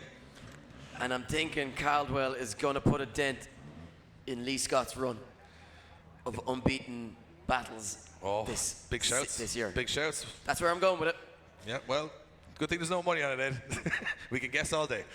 But it looks like Sean Watt is getting ready to come back up to the start line. Of course, we got to give those guys that little bit of time just to make sure they have their cars cooled down, tires on, fuel in. And each of these guys will just get one more battle before we're done here today. I'm back for the main event tomorrow. Remember, every seat in the house sold out, standing room only, some standing room available still. If you want to rock on tomorrow and grab some tickets on the gate, there is some standing room available. And the standing room pretty much is awesome here because you can see everything from wherever you are, because it's quite an amphitheater setup here.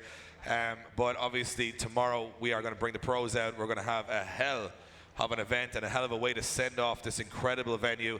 Last time ever. If you're in Ireland right now and you're thinking, what am I at tomorrow? Come down here, grab a ticket, come watch some insane drifting, and then in a couple of years say you were there, because you'll never get the chance ever to come back to this venue. So if you've got your tickets for tomorrow, we'll see you bright and early tomorrow morning. If you haven't, remember you can walk in at the gate in the morning for standing room seating, all sold out. And you get to see these four guys. Also, I'd like to take a huge thank you to all of our sponsors here at the Irish Drift Championship. Samco Sport, Simpson Race Products, M-Tech Brakes, VP Racing Fuels, MixGarage.com, Monster Energy, Link Engine Management, of course, our title sponsor here, and the guys supporting. And the reason you guys at home are watching this live, Link Engine Management. A huge thank you to Mobil One Oil, giving away a lot of prizes this year and supporting us on and off track. Brian James Trailers, Group D, guys, Darren McNamara and the guys at Group D, producing some amazing drift parts at the moment. JDM Distro, Zestino Tires, and you see those Zestino Tires put to work today and performing incredibly. Right, looks like we are ready to go. Third step on the podium. We have one trophy to give to one of these two drivers, and at the end of these next 2 minutes, we will be deciding that. And it is going to be Jack Shield to go up against Sean Watt, 2 E36 BMWs, both with M3 engines. Nothing between them but drivers right now. Same machinery, but different mindsets, different driving styles. Who's going to take it home? Yeah, oh, contact straight away! Contact straight away down the straight. Shield goes into... Oh, I need to see that again. Yeah, I'm not sure what happened there. I'm not sure what happened there. You can see that... I'm not sure. Did Sean Watt cross over too far? Did Jack Shield... I'm not sure what happened. It looks like a D-beat of a tire from Sean Watt. I think that could be from the impact, possibly, potentially. So a D-beat of a tire. The drama continues here as Sean Watt D-beats a tire on the back of the car. You can see him looking back. So let's have a quick look to see exactly what happened. You can see some debris on the track from both drivers. It looks like a wheel, so let's see what happens. They come off the start line. Jack Shield is neck and neck with, and he sort of steers into, both drivers veering into each other ever so slightly. Yeah, that's one for the judges to work at. It looked to me like, I'm not sure what happened there, but it definitely, the contact was what caused the D-beat on the back of Sean Watt's car. I think we can safely say that. So you want to be a judge, eh? Oh, you don't want to be a judge in drifting. It's the worst job ever. They can't hear me now because they've got headsets on, but it is tough to call.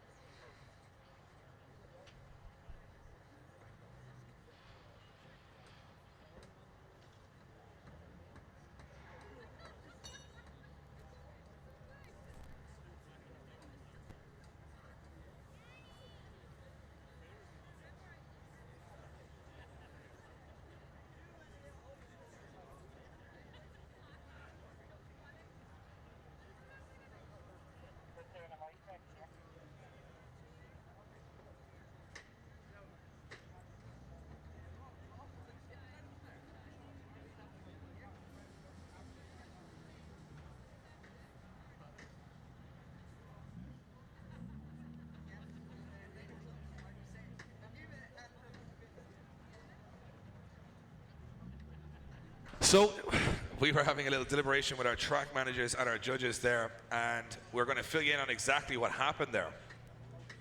Just going to get confirmation before we do.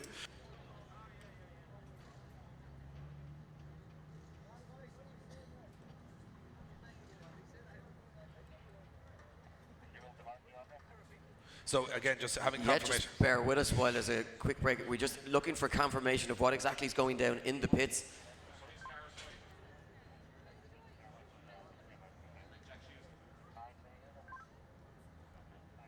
Okay, so here's what's happening. Jack Shield deemed by the judges to be at fault for the collision, meaning Sean Watt taking a 5-minute rule to make sure his car obviously gets 2 tires back on it.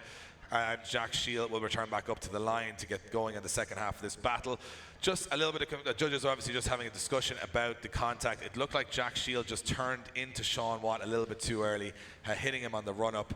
A very strange collision, in fact, Eddie, because it wasn't even at the initiation point. It was way down the track, so a little bit unusual. Yeah, quite early in the run, and maybe just rush of blood to the head, and you could just, again, if you're watching at home on the live stream, Sean Watt is just he's sort of driving a straight line towards the first clip, and Shield just kind of drives into the side of his car. It doesn't. It sort of beggars belief, especially at this level. After so little errors all day, Shield just sort of crashes into Sean Watt on the run-up, which is a bit unusual. But Jack Shield will come back to lead at the next battle. And by my estimation then of hearing what the judges have said, because they were discussing this in relation to competition timeouts, that it is going to be Jack Shield's fault. So he goes in here with a big disadvantage. We didn't even get that one underway. It's funny when you think that all you have to do is, like, you think that the battle will be decided on the track. It was actually decided on the run-up to the track. So Eddie Power doing the international walkout and see if it is raining. Is there rain coming down, Eddie? No, I think I was seeing things. Yeah, well, we've been seeing a lot. I hope I'm seeing things. Yeah, it would be a pretty interesting twist, but I can see Caldwell and Lee Scott are ready on the start line. So the final is ready. We have one more run of the 3rd and 4th place battle, and then it is on to the big heavyweight final to finish off the day.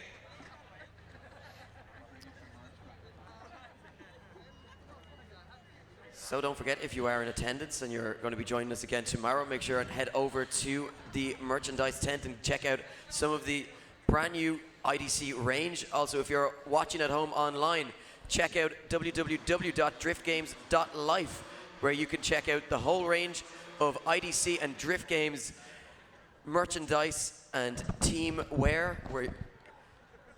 Yeah, we were just discussing, I was just saying with the track manager, he was saying, I've never had to see a decision like that, which actually where a car just drove into another car on the way up. There wasn't really any sense to it at all, but from that point of view, it is going to be our third and fourth place battle finale here, last run of the day for both of these competitors, and then we go to the final. Of course, it looks like they are ready to go. Start line marshal gives them the word. Sending cars, Shield takes off, Sean Watt hangs back a little here.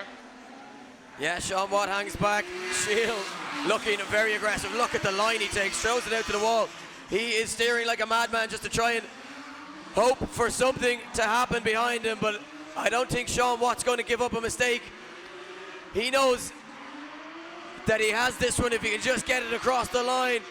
As they switch it back, slight straighten there from Sean Watt, but gets it back on angle, nothing major, and across the line. I think that one's pretty clear cut, Dave.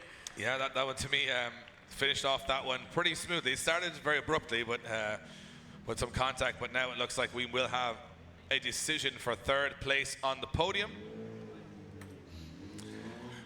And Sean Watt and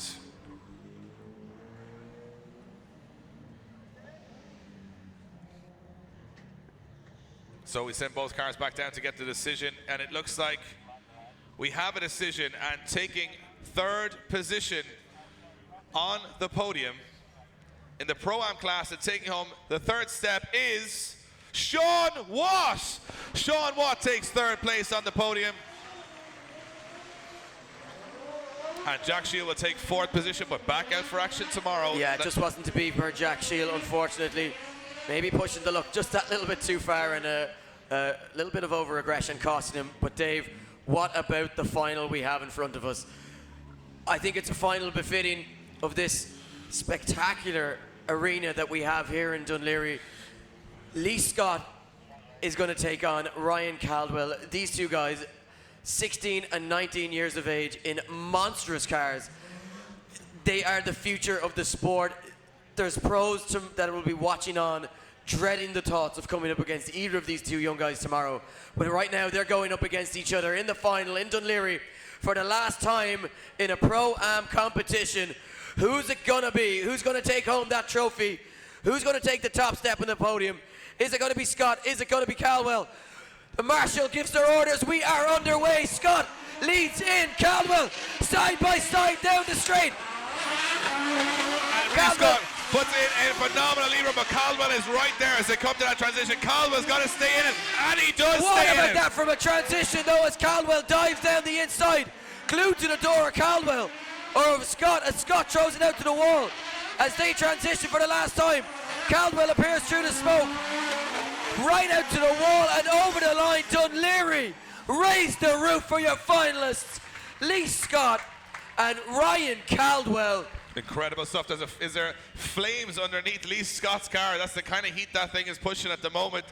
And to be honest, that is what we expected from Caldwell to come out fight. Look at that transition from Caldwell as he scrapes the back bumper of Lee Scott's car, stays in it, knew he had to stay in it, and knows that Lee Scott was going to stay in it when it switches around. So Caldwell takes the advantage after the first run.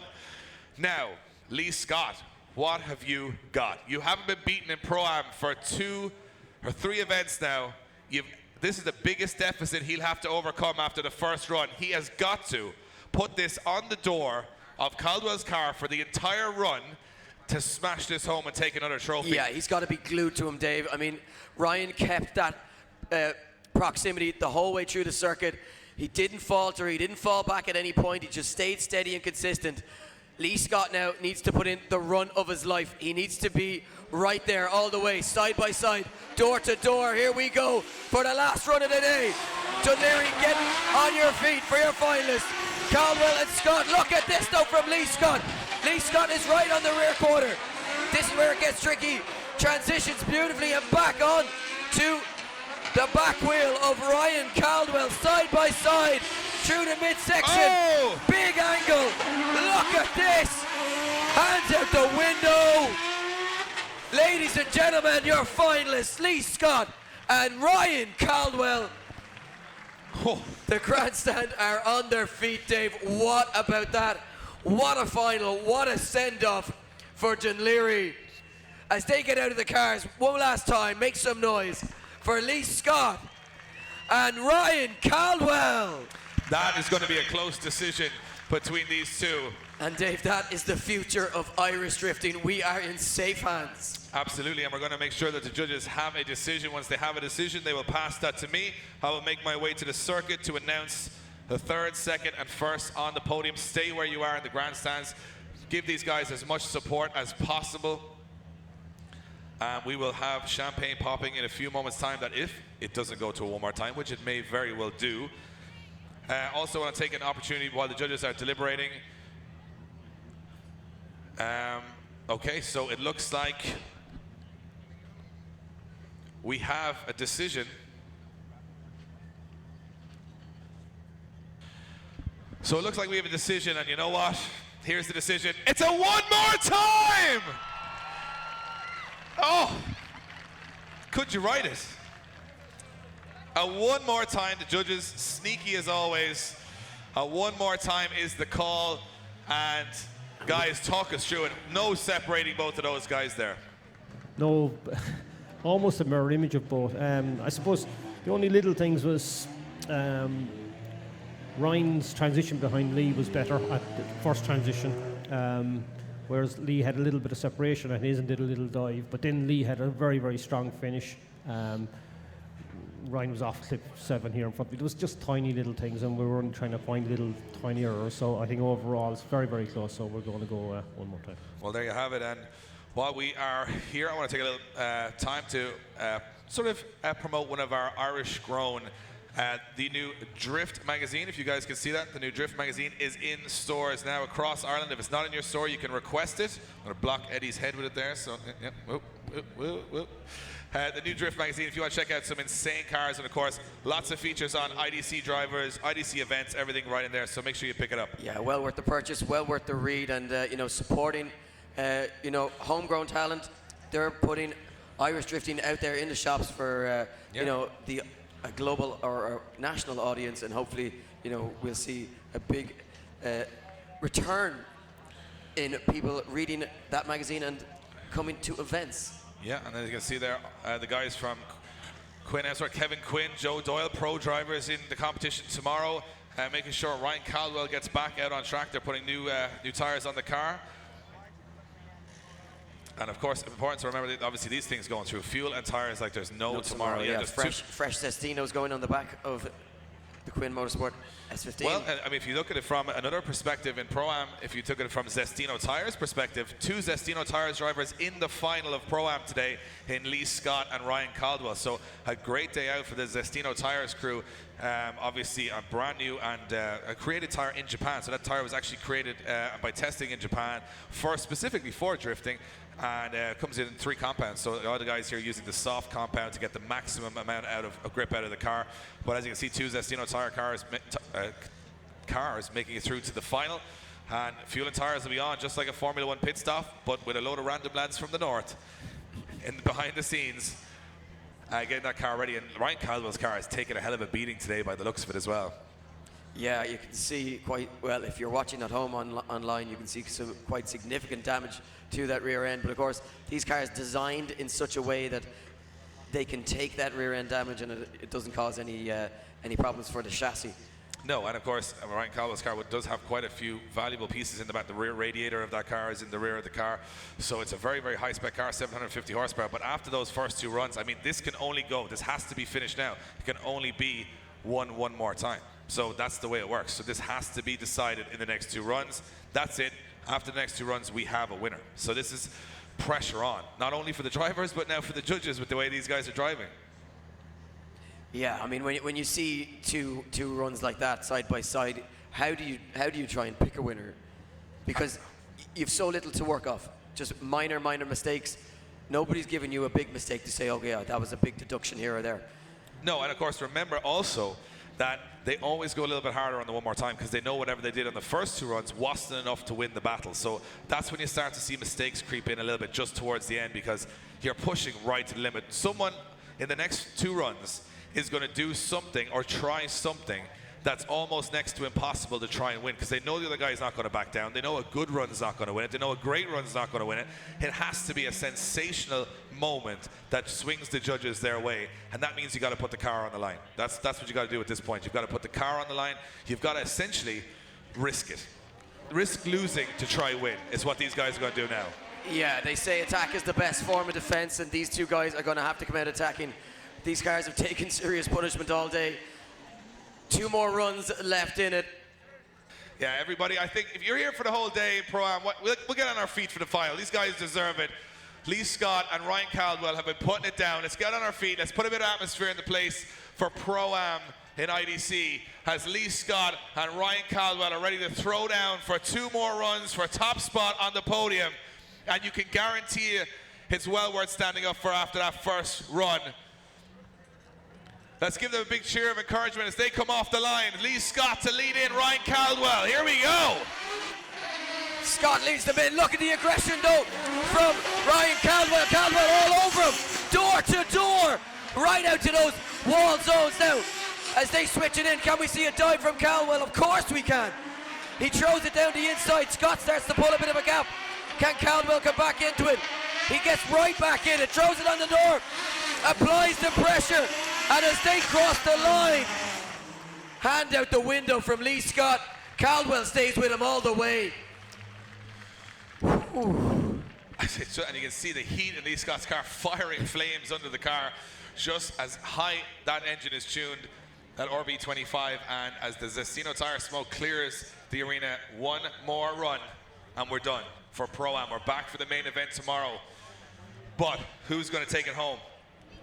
Remember, guys, to stick around for the podium. Give these guys a huge ovation as they collect their trophies.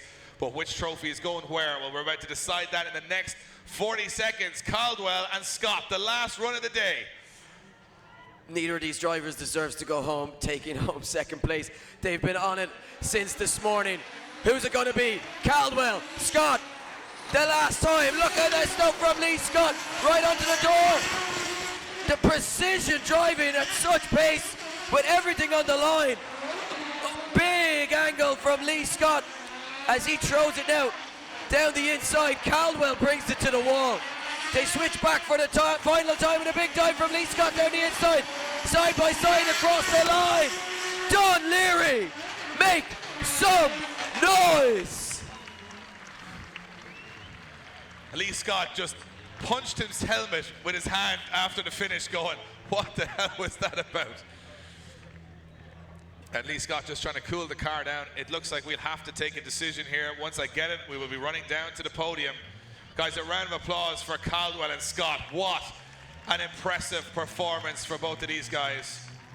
Might I add, this is semi-pro, or Pro-Am rather. Yeah, this is the warm-up for tomorrow, is what you're seeing right now. And both of these guys will be back tomorrow. And you know what? Start picking your favorites now, because both of these will definitely be in the mix. So the judges continue their deliberations as the drivers make their way back down in front of the grandstand. The only decision left to be made is who is going to top that podium. I, for one, would not like to have to make that call. Well, I'm going to leave you, Eddie, and head down. The decision has to be made, so I'm going to grab that, go down to the podium. Once again, guys, give it up for Lee Scott and Ryan Caldwell. And we, of course, invite all of you in attendance to please stay and wait for that decision and show your appreciation to these young men who have risked everything, put everything on the line today for your entertainment, and it will mean nothing more to them. One of them's going to the top spot. One of them's taking home second place. We already know that Sean Watt has secured third position, but all 4 of them will be back tomorrow for the pro main event here in Dún Laoghaire for the final time. We'll never be here again.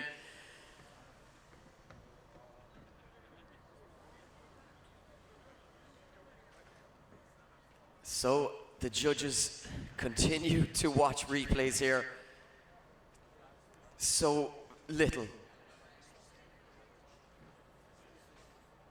And what we do know is that one way or another, this is going to be extremely close. There's very little in it.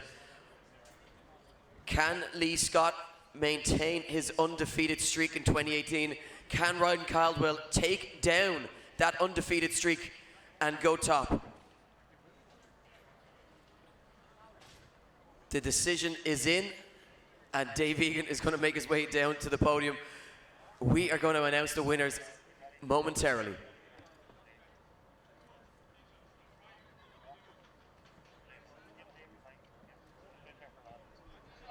I'll take this opportunity just to thank all of our sponsors once again before we go. JDM Distro, Zestino Tires UK, Samco Sport, Simpson, MTech Brakes, VP Racing Fuels, MixGarage.com, Monster Energy, Link Engine Management, Mobile One, Brian James Trailers, Group D, and I hand it over to Dave for the podium ceremony. Thanks, Ed. 1 2 1 2 1 2 1 2 1 2 1 2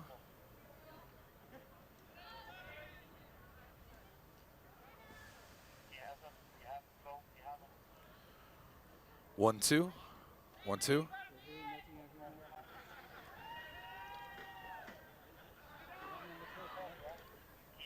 Hello.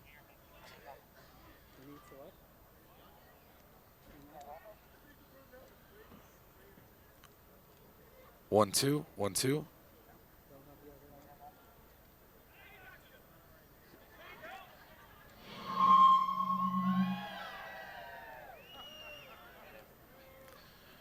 1 2 1 2. There we go.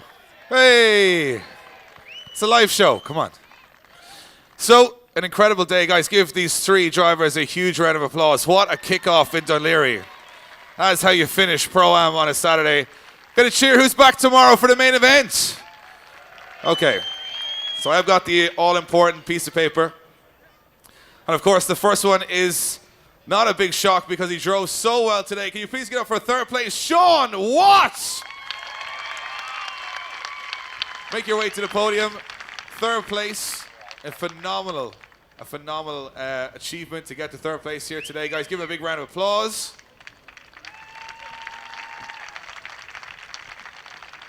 And here it is. And it was a tough one. We had some arguments in the tower there. But I can announce that in second position on the podium, will you please make some noise for Ryan Caldwell! Meaning your winner of the second round and still undefeated in Pro-Am in both Ireland and the UK. Give it up for Lee Scott! We are back tomorrow for the main event. Until then, guys, from us in the tower, thank you very much for coming out. We're back here in the morning, bright and early, in Dunleary for Drift on the Docks 2. We're going to let the champagne flow. Once again, guys, give it up for third place, Sean Watt. Second, Ryan Caldwell. And your winner, Lee Scott.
We are Funk Motorsport, your heat management specialists. Based in the UK, we strive for perfection, developing thermal products trusted by professional race teams and drivers worldwide. Performance, protection, reliability.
Want to save money on car parts and accessories? Then visit mixgarage.com, Ireland's #1 retailer for all things motoring.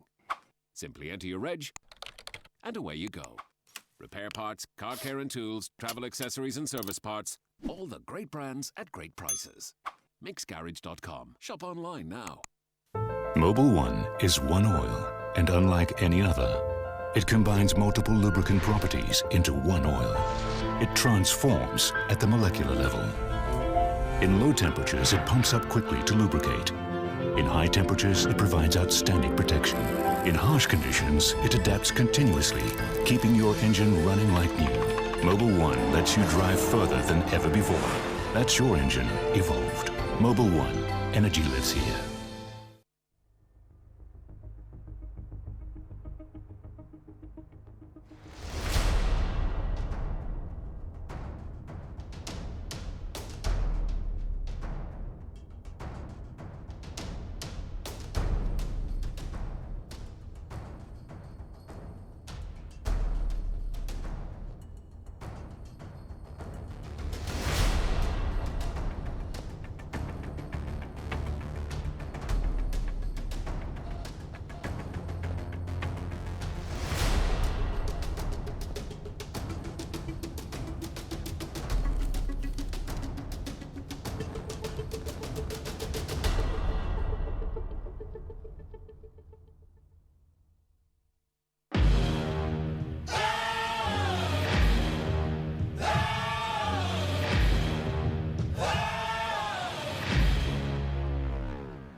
Watching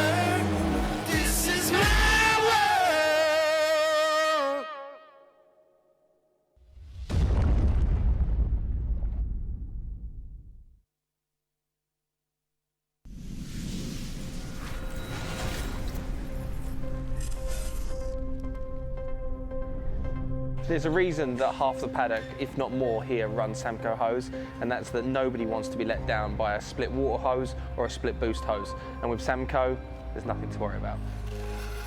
With using these hoses, we get the reliability, they never burst, we can just rely on them, and that's all we need.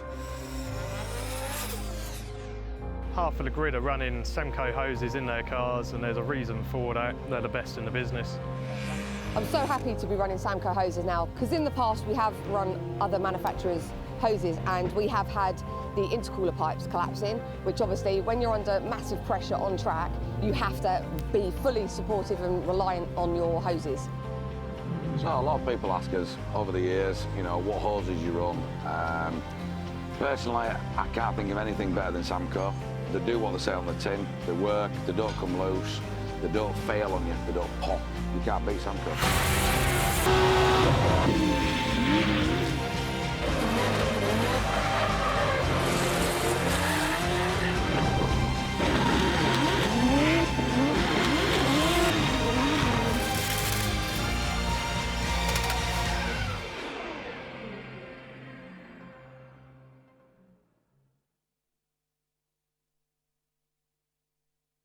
I've chosen to use VP racing fuel since I was a teenager racing motocross, which was 21 years ago now.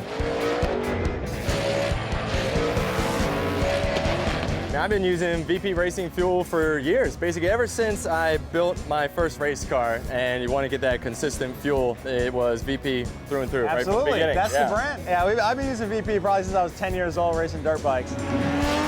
There's so many different VP racing fuels to choose from. One of the best go-tos is definitely C16. So we use C16 in our Formula Drift cars. I run C16 in all my cars, outside of this one here. The two race cars here at the track, we run the C85. And my supercharged Coyote-powered Mustang that's over in Europe, we use MS-109. And a Ferrari car, I actually run MS-109. VP has been making racing fuel for 43 years. They're the official fuel of multiple top series globally. No matter where we are in the world, no matter what fuel we need, it's always consistent, it's always perfect and exactly what we're expecting and our tuners expecting. They support myself, my Drift Alliance bros, and for that, I'm extremely thankful.